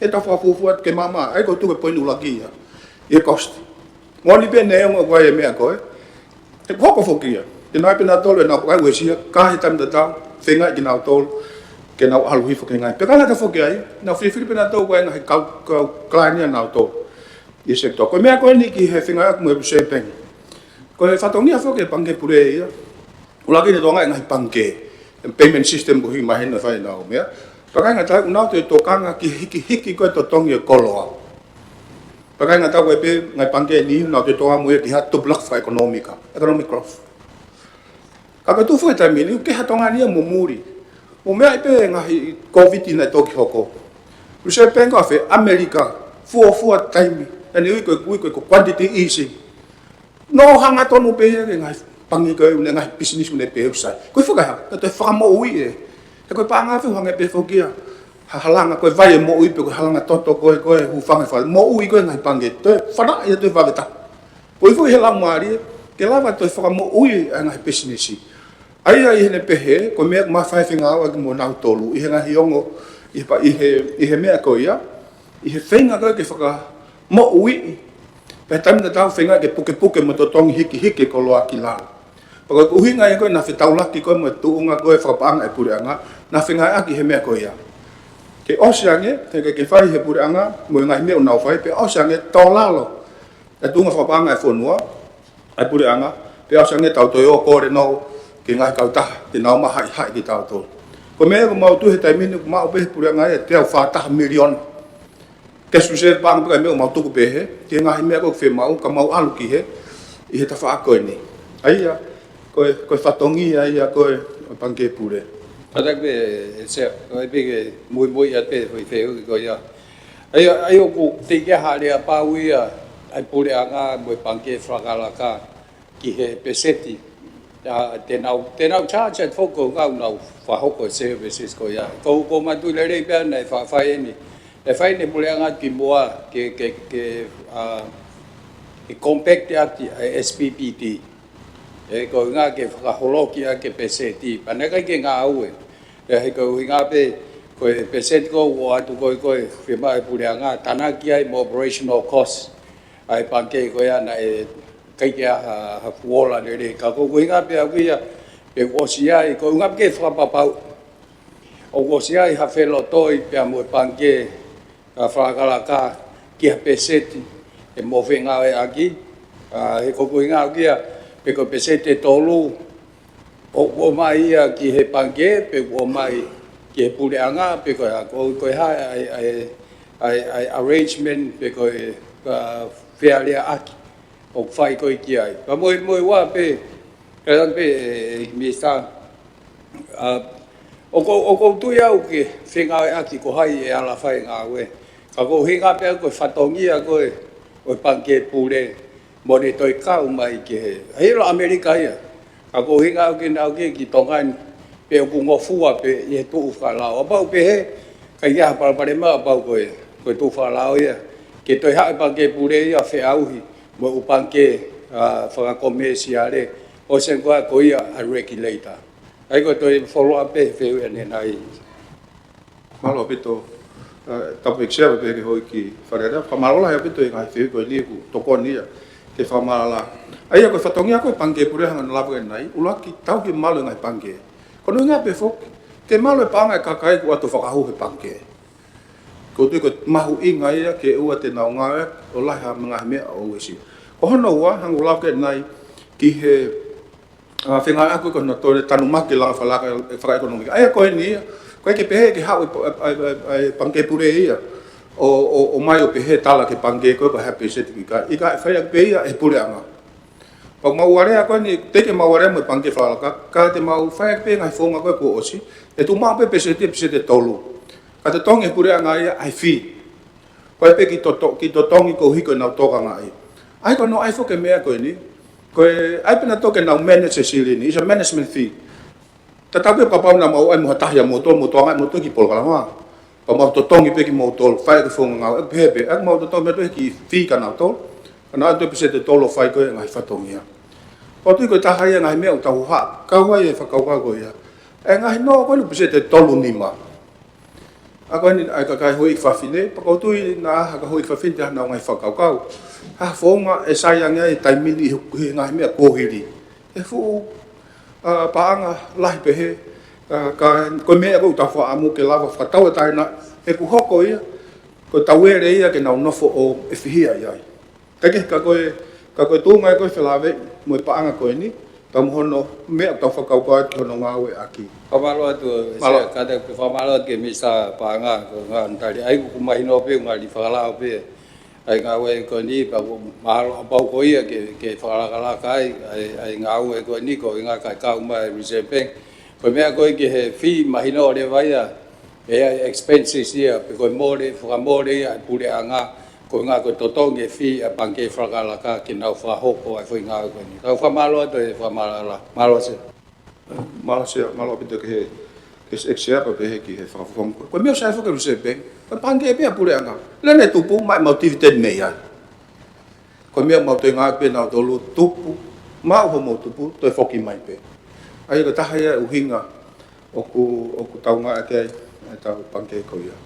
sa na lave fo ke nai ki he nai pe ngai fihu i fo malo la ya pito e fo ke nai ngai fihu i ki he ki ho ta wivi ko nga we i ko pa nga e ko ha te nga we fu silin ko ni ko fe mo fo ki pa mo fa pe i ta uni ko me na u fa kai fa ha ke ai pe pa nga fe u nga e ngari ke e fa ka mo re i ta fo pango ni ka ko wa fa ma pura ke ta no nge mo private sector hen o sia nga ka ta halanga o kuna lava ma langa na hinga la ka fa mo ta no mo na to fe ke na to fo ko tu ke na ngai fa ka ta tanu hala mo ngai me be ko hi ka na lava ma o ngai contract ko no ku ma o ngai ka ta memory pa ko ma la hi ai ba kai he me ko ni ka nga ta pe vai he pa nga ka ko i vi nga o ko ai fa ka fo na ka ta ka wai pe mana ki mai pa nga ko ni ka pa ngai ka ta tanu hala no mai ka na o ngai fu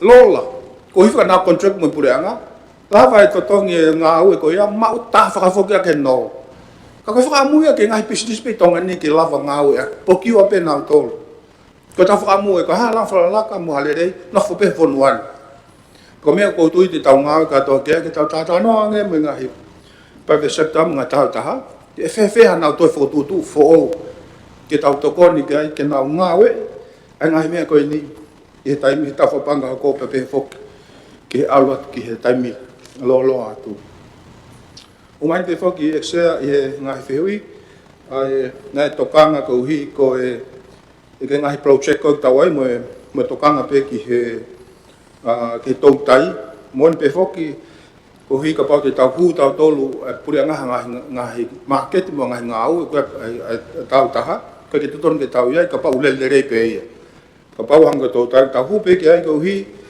ke pa pare ma fu ma mafa pa ko tu ko me ma inga fakalah sini pa pa ha nga business tau ta ko ia fakalah ia na fleet na investment ia la to koni ke to lah na waka ke to fa ia tu invest ko ia ko tu ko to kon lah ia i ngahi me ko ia nai pe foki ai toka ngai kina ko hi ko tu ne utaria tu pe ai toka ngai kina ko ni ki hono io ke tau mape folau ko ne tau plan fa fonua ko ni ka hoko ko tu ta mini osfo ke plan fa fonua lo tonga fika wa ai tau ni isone ka ku fa nga e hu mai ni i september pa ko ki time transition ko ni e fa ya tu pe fa te fito i nga ka venga la lahi di tai mini he kuhi ukei tau pe relevant ke tu ko ngalo tonga ko hi patau to close mai ke kau vai taha ka ko yanga ya ko fo tu to ko tu ko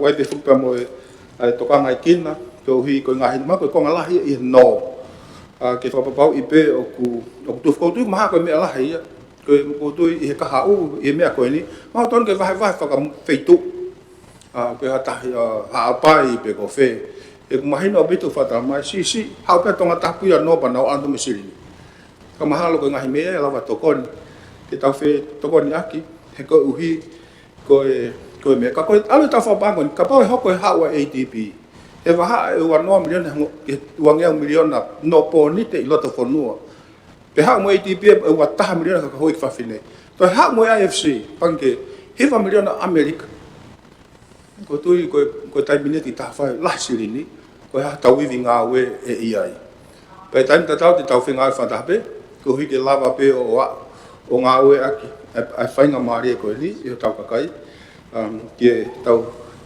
au fa economy ko tu se fa no ania lava pe tau tolu tau ki tau tolu pe to e ni nga me ko tau nga we fa ta me pa nga me ta la tolu mo i ka ki tau tu fa la ki mo o ko hinga ta mine e panga ko mai ko ke peheia ko me ko na fala la mai te ko saya tonga saya be ke nusila mo aseri ko ta hu ko lo la mai me nusila o ku sio pehe o ku fakai pehe ana fono ai te ko fa ko ni pehe ni o fa fala la i kai u sai be na to me fa politika la sio politik ko fu me ta una fema atonga ka fema atonga na to ko programa mai ko fa na finga ko ni ko tu pe na ho ha ai tokanga mai ke ki he ke tau bridge ma ke tau half ka ko si paui pa ngai ko mai ATP mo World Bank to pe ni taimi ke fakakato fe ma uia e pange a Asia ko fo ke ngai me fe ma pa na mai va kai ko ngai ko fa heli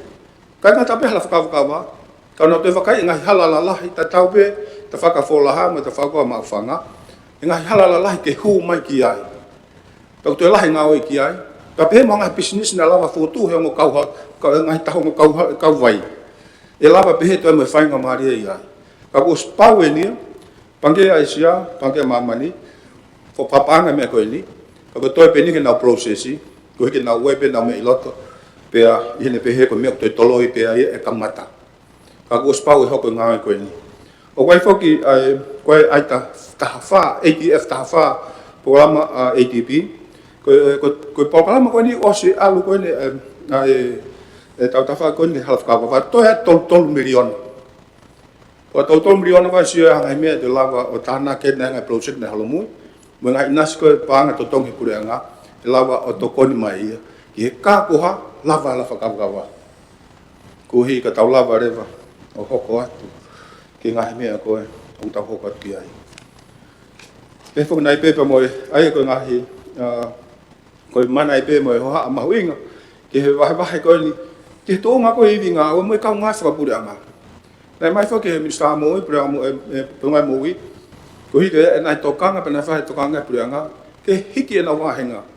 Ko tunga wa henga ko he tai mini o konga tol. Te stoi wa henga to tongi pa anga fa ngau ko tidi allowance mo pa anga ko hui ko scarcity allowance. Ai ko ngai ko pa anga ko poto ngau ia ko ke ma ha fetu.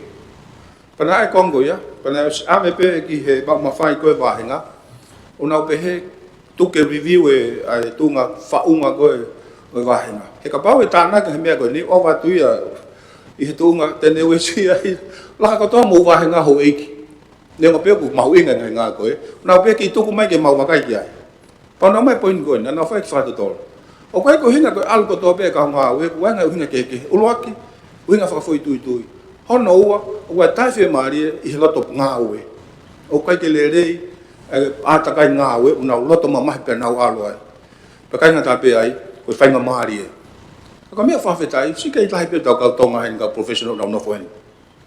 Tako tui koe mea whakawhiwhia ia. Tako tui koe mea nei whai kei ai ha ai whawhonga whika hiwa. Maa loa ko mo tolo na mo akpa mo whoki mai. Ia i pēho tau ni, e o ia o nofo i muri. Ka te nau lak pānga mai pē. Koe tui nengo pē nau si o ki he, ka te nau lak pānga mai pē. Ka koe koha mea te tau lava. O pōni te pēwhuk tau tolu, ka pōti ngā laka scholarship, pa ke whoki mai. Ka koe osko ia, pa ke tau taina koe, o hoko atu. Ka koe tui pehe pē. Pē au ki he, e koe nu lahi kautonga toi whoki mai, hangi wharamahaki. E ngā he kulupu nā o maa whai ngā au e whawhai tō aia. O koe ke mea kui, koe koe brain drain. Koe mea koe whai terminology la, tai mi kui koe ha. Brain circulation. Toi tawhe pē, ai poto o ia toi whoki mai pē ia. Koe koe alu ai pē, ka au toi whoki mai.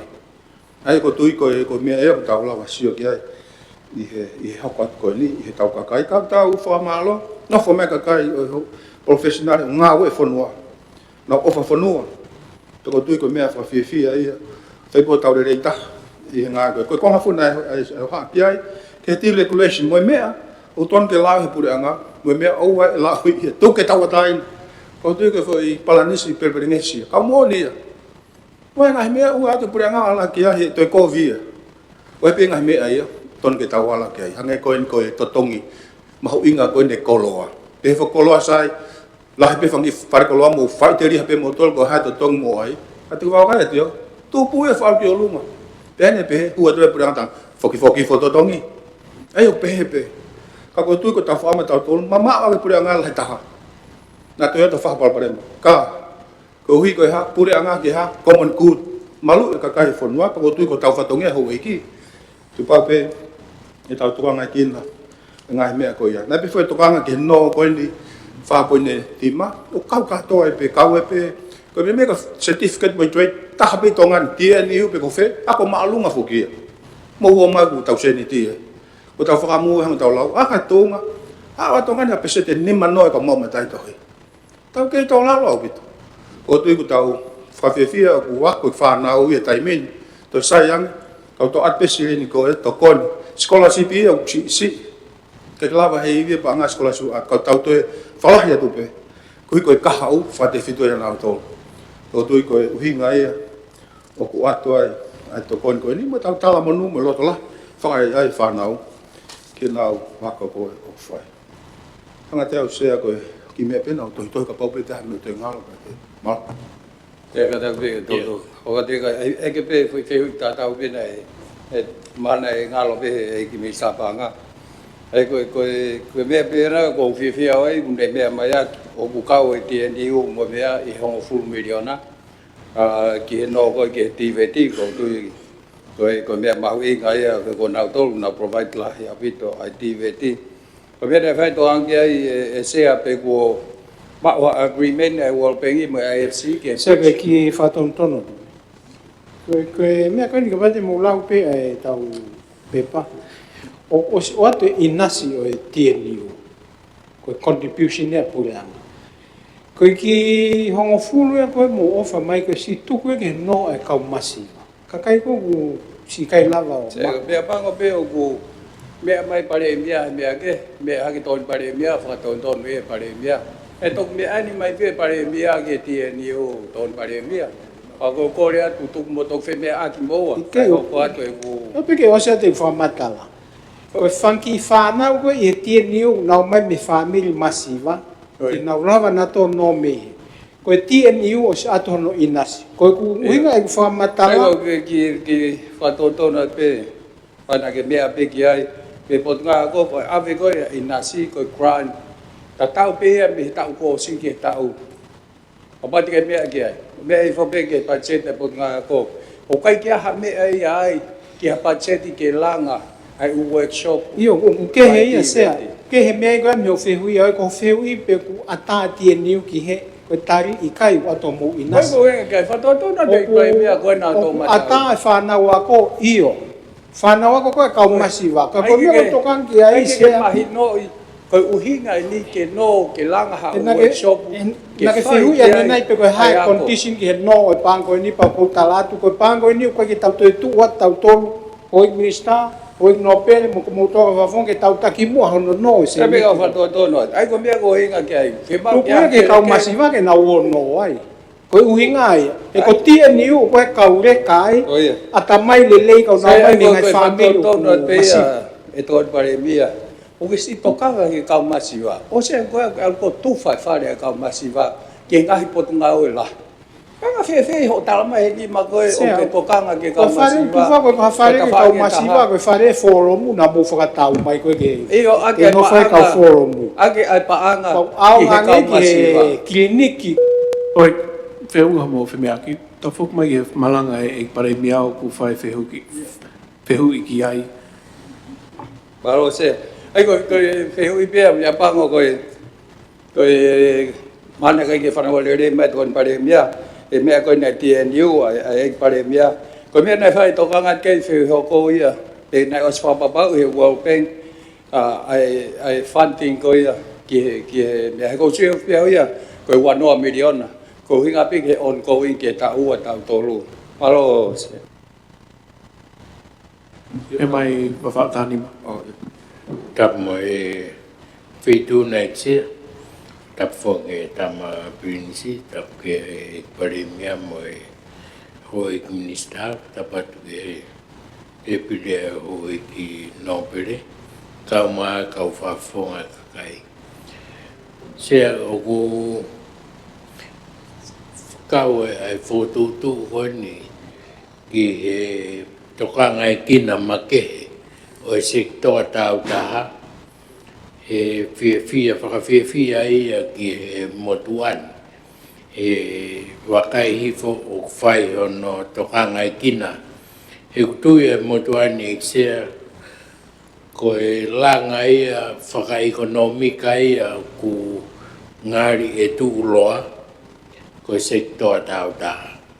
Pet ko kinau tō, te nau langa hake ai ngai tūnga whakaekonomika ko toa pe eksea. Ka koe mea ko tokanga ki ai eksea. E ko wakai koe ki he mea koe ni. O kuhange ia koe ki he motuani. O tau whakaawawa tu ai whainga maari e ni mahema. Ka tau puke mau i e ni mamatau. Tau tukuanga ke nau no ke langa whakaekonomika. Ka kue ai ngahi mea te whatatape ke niksea. Ango taimin ka paute te kamata te business. Kupau ke te totongi whoke siti. Pero foi paanga e koia, matua ke AVP ke pureanga. Kai toko nia ki ono whakalere o e ngāu e koia, i he taimi koia, ka pau koe kamata a ngāu e. Te ai ke o mai hawhai ngā whaunga, e toko ni i ai a sektoa tau taha, e whakawhai ngofua e ngai ta whaaki koia. Nai hoko peia e taimi koe e ksea. Nai ai ngai ngawe lahi. Nai tokonia e pureanga ki ono to o e tute. To o e ngai totongeke ki he langa whakalakalaka koe ai sektoa tau taha. Ko taha oi fotutu ngā ue koe ni eksea. Ukuha ia he pēsi hiva koe oi budget statement koe wha tokonia e whakakalaka whakatakmamata.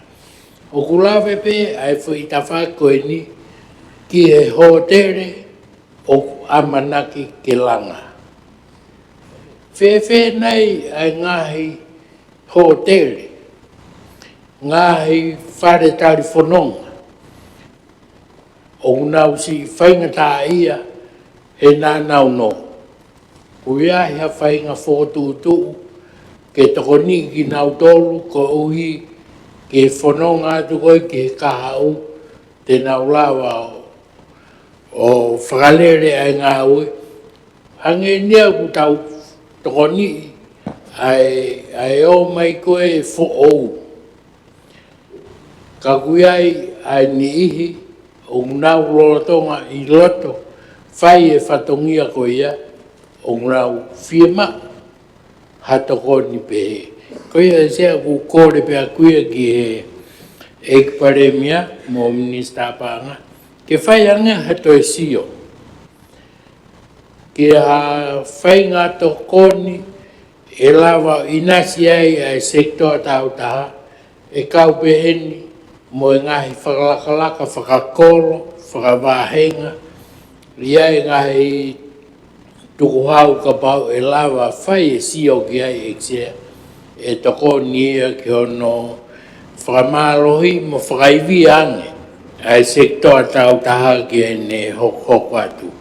Koe kore pēr sea ki angai ku wakai ki he, ka koutui au pito ki he toko ni koe ni ke whengai, ke iai haranga whakapaanga ke tokonia ai sektor tau taha, kau tau tukuange ia i e whaai koe, pia tau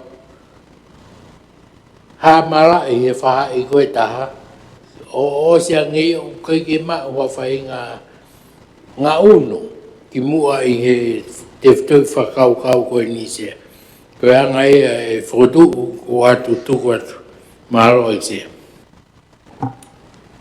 Sea tau me sea pa peke he tama piskau ni peke ho eki e whaarea sea whamalola hea bitu ki he whawhonga taha nima o au i he poupou o whaipa ku whamalola hea e moone a pito ai mea koe ni o ku atape ni a koe uhinga pe e tokone a koe ni ki he hotere fōu koe ni ku o kune o swhai ma whataha pe e tanu pou i sune a koe hi ko tokone a koe ni ko tokone pe ia ki ai nau fu i hala tanu mo uhila, ai mo uhila ke nau wau ki nau tolu.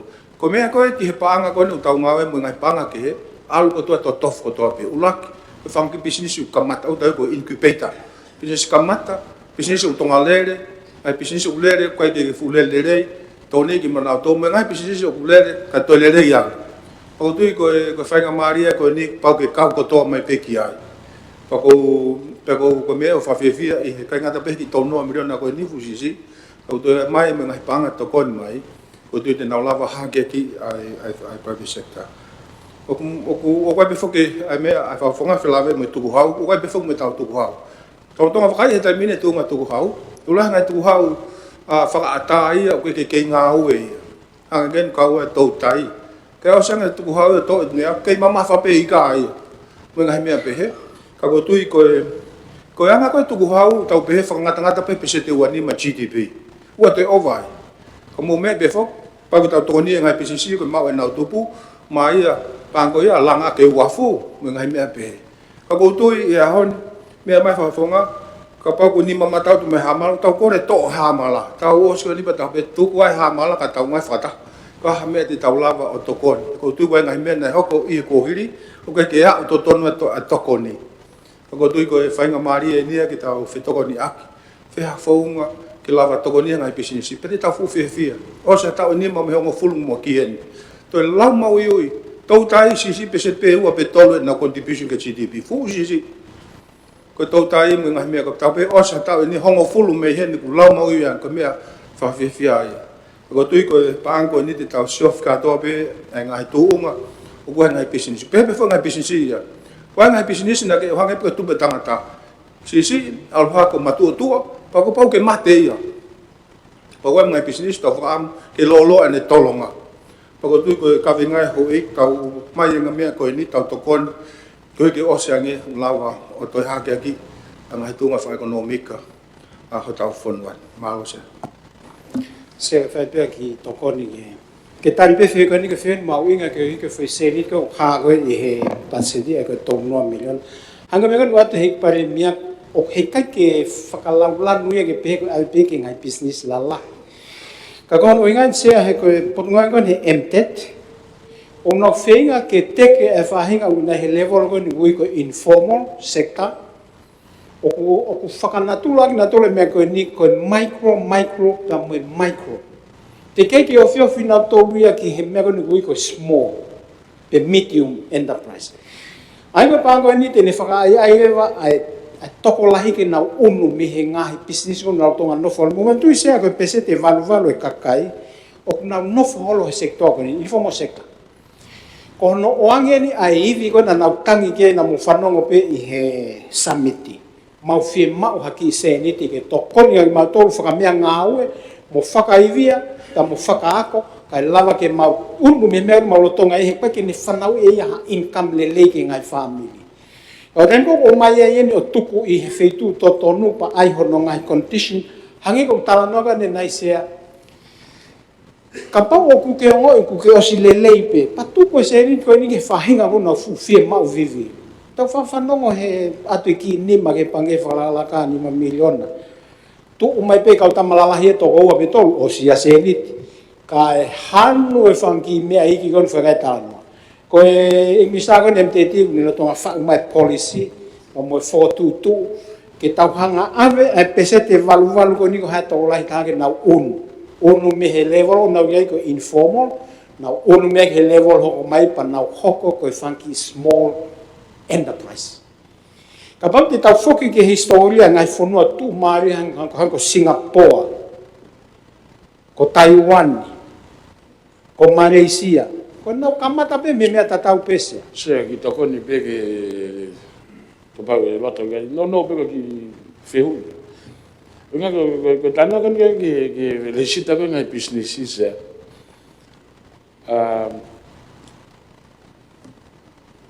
Ange resita business se te alo resita de business se pa te finga ko te kore visa. Fiu he tari ke toi ha mea hono tamai fema ue. Ka pau hangi ka te mea ka pare mea ni nai e titi tō kon ai mea ki hangi ko tamai whake pare mea ki tau wawa au mo muri mo onu sila ka te toa ka pete telefoni whahu pete ai ati ki ai lesita de business ka te whema condition nia to tonge ke pure anga to ki mea kehe to ngai ka ko osi lesita de business ka no ai enterprise ko ni ko smana o kai o smana o ni ko ni au ya ko me fa pepa ia ki he potungai ko ni ke nau liliu ke alu electronic ke ai ko ha license ka ni lo tonga fai ka ko winga ke fai ngata aku ko resita business ko tongani fai ngata alu ke matua me ka kai resita business o te mang fai ngata bi fai ko kai ke u firma ke si valere na u documenti ke mau pa to ko ka foki mai ke poi ni sea o fai ngata ia fonuani ko kai ke fai mo inject fra hu ki economy pe fra hu ke panke ai capital ko ni lai veunga kai o mai leva ai pese te valval ko no fai tala no ke fenga ke nau uno mai ki he formal sector i fa ton na se ta mo fitura se ta pu be mo i pare via tampinesi ko fa to se ko uhinga ya o mo u ya SPPT ko me a ko na o ke pehe o kai ke hoko o pehe o fai ngo fua ai microfinancing ke lava pehe ta ha ki pange fralaka le me na me ya la sai ko pau na to mai ai foi pa nga to no million na ko ya ai ka hongo full ke microfinancing ko hanga pe o fa to na to mo ai tala noa he kai fi alu ko o kuno tonga no o ka kai to ko lahi ake pese te tolu nima e me agora que tá no aqui. Oia, o no tangi. O higa. O que tá lá mais que to hoko tu no o nai a que pese to nima SPPT. E que lot be que Italia. Ko o higa na no ai ko na lava o no ai. ko ia o whakawhai o whai no ia ka no a ke pese tō lima. O kai ke nau lava o no e ngai pake ko ngai policy. Ko kai firma o ke malu i mo ala mea pe. O tu ke mea i pe ko pare mea. Ko alternative option ni o mai he e ku stampa anga tau whokotu ko capital injection ni ke market i pa anga. Tōnua miliona lai fe unga ia. Ko kimu ai panga pe ni ma miliona tuat pe kau tahai ua lalahi no e os. Os whanonga e wai. Kau pai ke tuku haki i mea ke pese te iwa pe tolu ke totolo mai ke whahe koni ko tāno ke pese te walwalo. Ke osa taha nima mei heni, pai ke te whahe nofo masiva i he lewo. Ko tō pamia, ko tō tolu, ko ose tau taimi. Ko e whae ni mo kei whe tuku haki pe. Hanga tau toi tūtuni, ko ne hoku pe wha pa tau maloro. Ki mo kalo. Malo se kai tō hoka pe au, malo. Sai pe tau tū hoka pe au. Me mai pare mia. Se ka mo e chea ko pe he ta ma piskauni pe he o iki o e fonga ko no pele pe he o iki o fonga ka chea ko ki ko la pe time te pile ko ke nga pompongi ngai ko na ke me ki ka mata i time ta tau pe o fu o ko le pe chea ko hi ko o ko ki fatongi a pompongi e o pompongi e ke ki lava mai o pompongi ko hi ko ki fatongi a ko ia pe ai ne pe he se ko hi ko pe ki heni ke fai tari fe hu mo tokon ko le pe he se ko pe na to tolo ya ke tau to ki u mai pe he wa a pom se ki fotu pe se pe ko fe ke ho ki ma ka pe fe to na se ko tu pe na pe fe to na ka mai e pare mia e maula ko si e time ke fai ai ha fe mia aki tau te fito na to o mai pe pa cheti ko le pe ke pare mea na ula ma pe tolo ia to no fatogia ko ye u lo ia u pe ko ha ai fatogia ko nga ke ula ma comment appropriately ki ai ka ko winga pe ai pare mea o ku o mai ko ni ai pa cheti o fa si e tai mi so ke tau a ta ha pe ni e tau fe mea aki ai pa te o toi pe a ho ta pa tau wa ka ai ki he ka ko le pe se ke pare mea ke de lava pa lava whakatata no taimi ka tau kamata pe pongpongi pati to ko le pe ko ka usenale ke paro se koe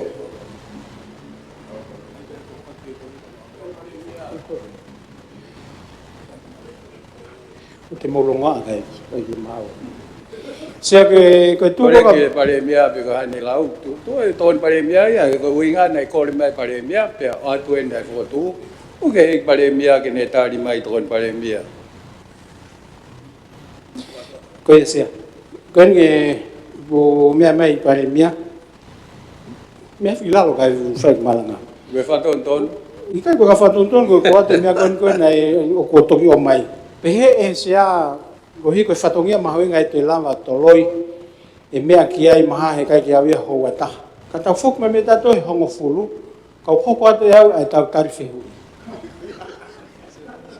ma usa ki tau tu ka pa ko to kon pare mia te ne hoko te tau tarife hu tau malolo pe to tari to mea pare o te mo ai pe he ko tau fatongia o ku en firma tai mi se ko futohi ko en o ne manifi ka kulahi ko fehu eni e tahani mau te ke tari atu se a poni ape ai fo tu ia ta no ko inga ange ko me na tau se ko ne nai o mai pare mia tari ke me ha ke ai me fi tari ke ya nga fe ai e tau fe tau la o se ke vi to kon ya pe ape ve do na tap mo e prinisi kauni tam mo premia mo ho ke fare atong se ange pe ko ki ka venga kon no ko hake pe ko tu ko tau nga we ke tau se mo be mo fu nga merino ke tau nga we ka ko nga be ko wata ko tu wadi ka ke to ki me ko se ko nga ma hu inga ko wilo ko seti o proklama ke tau patseti hange malo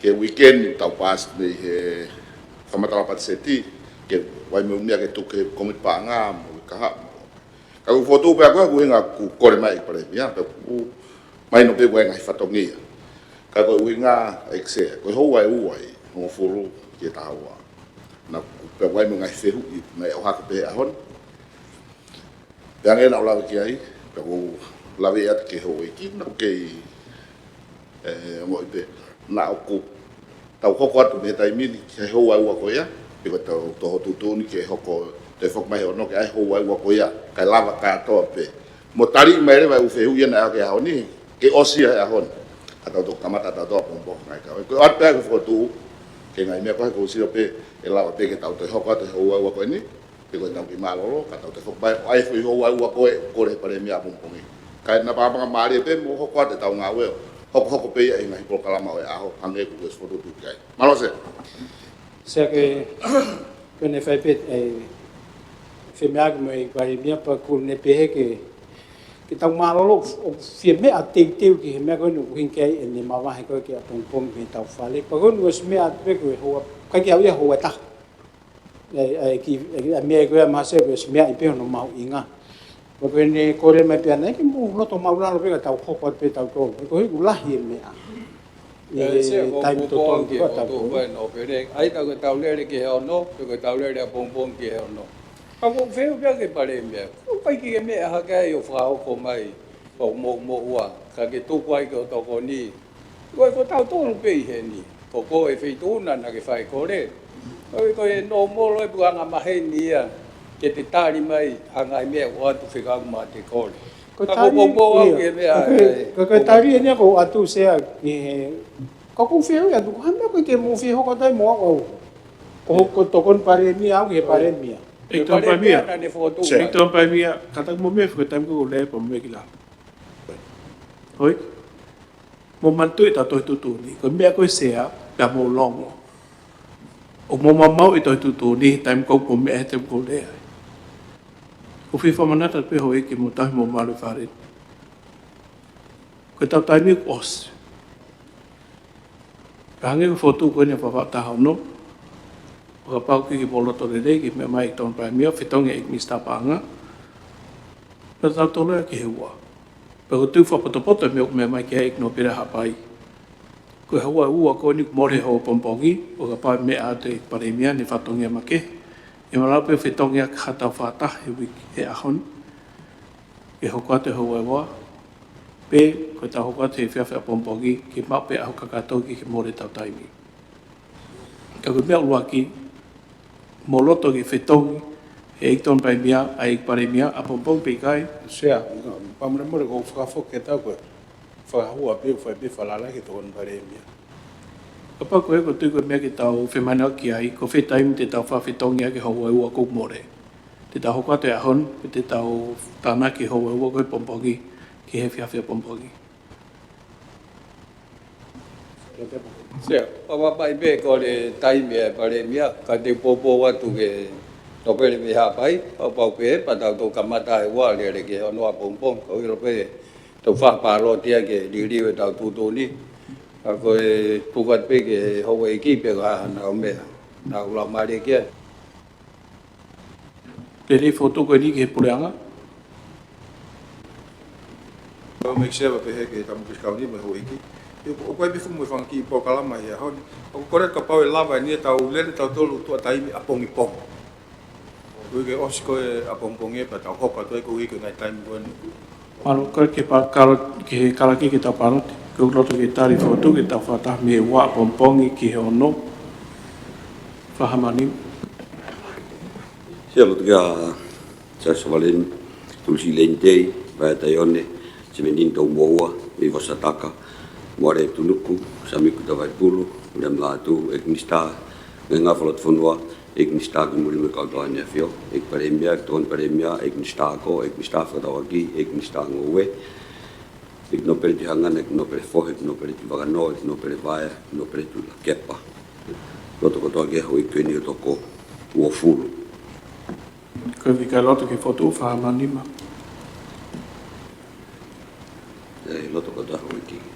Malo hoi tolo fare ki he wa pompok o me ki kes. Ko kesa ki ko siso kais mo pala to ka mai fe la mari malion ke kita to ko ho an fa pitangata. Amen.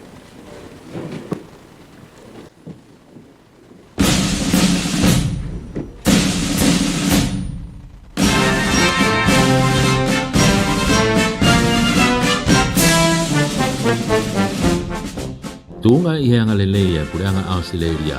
O gumalawai ki mau whamafola hanga tonu atu ai to u wharearea o i wano wa wha.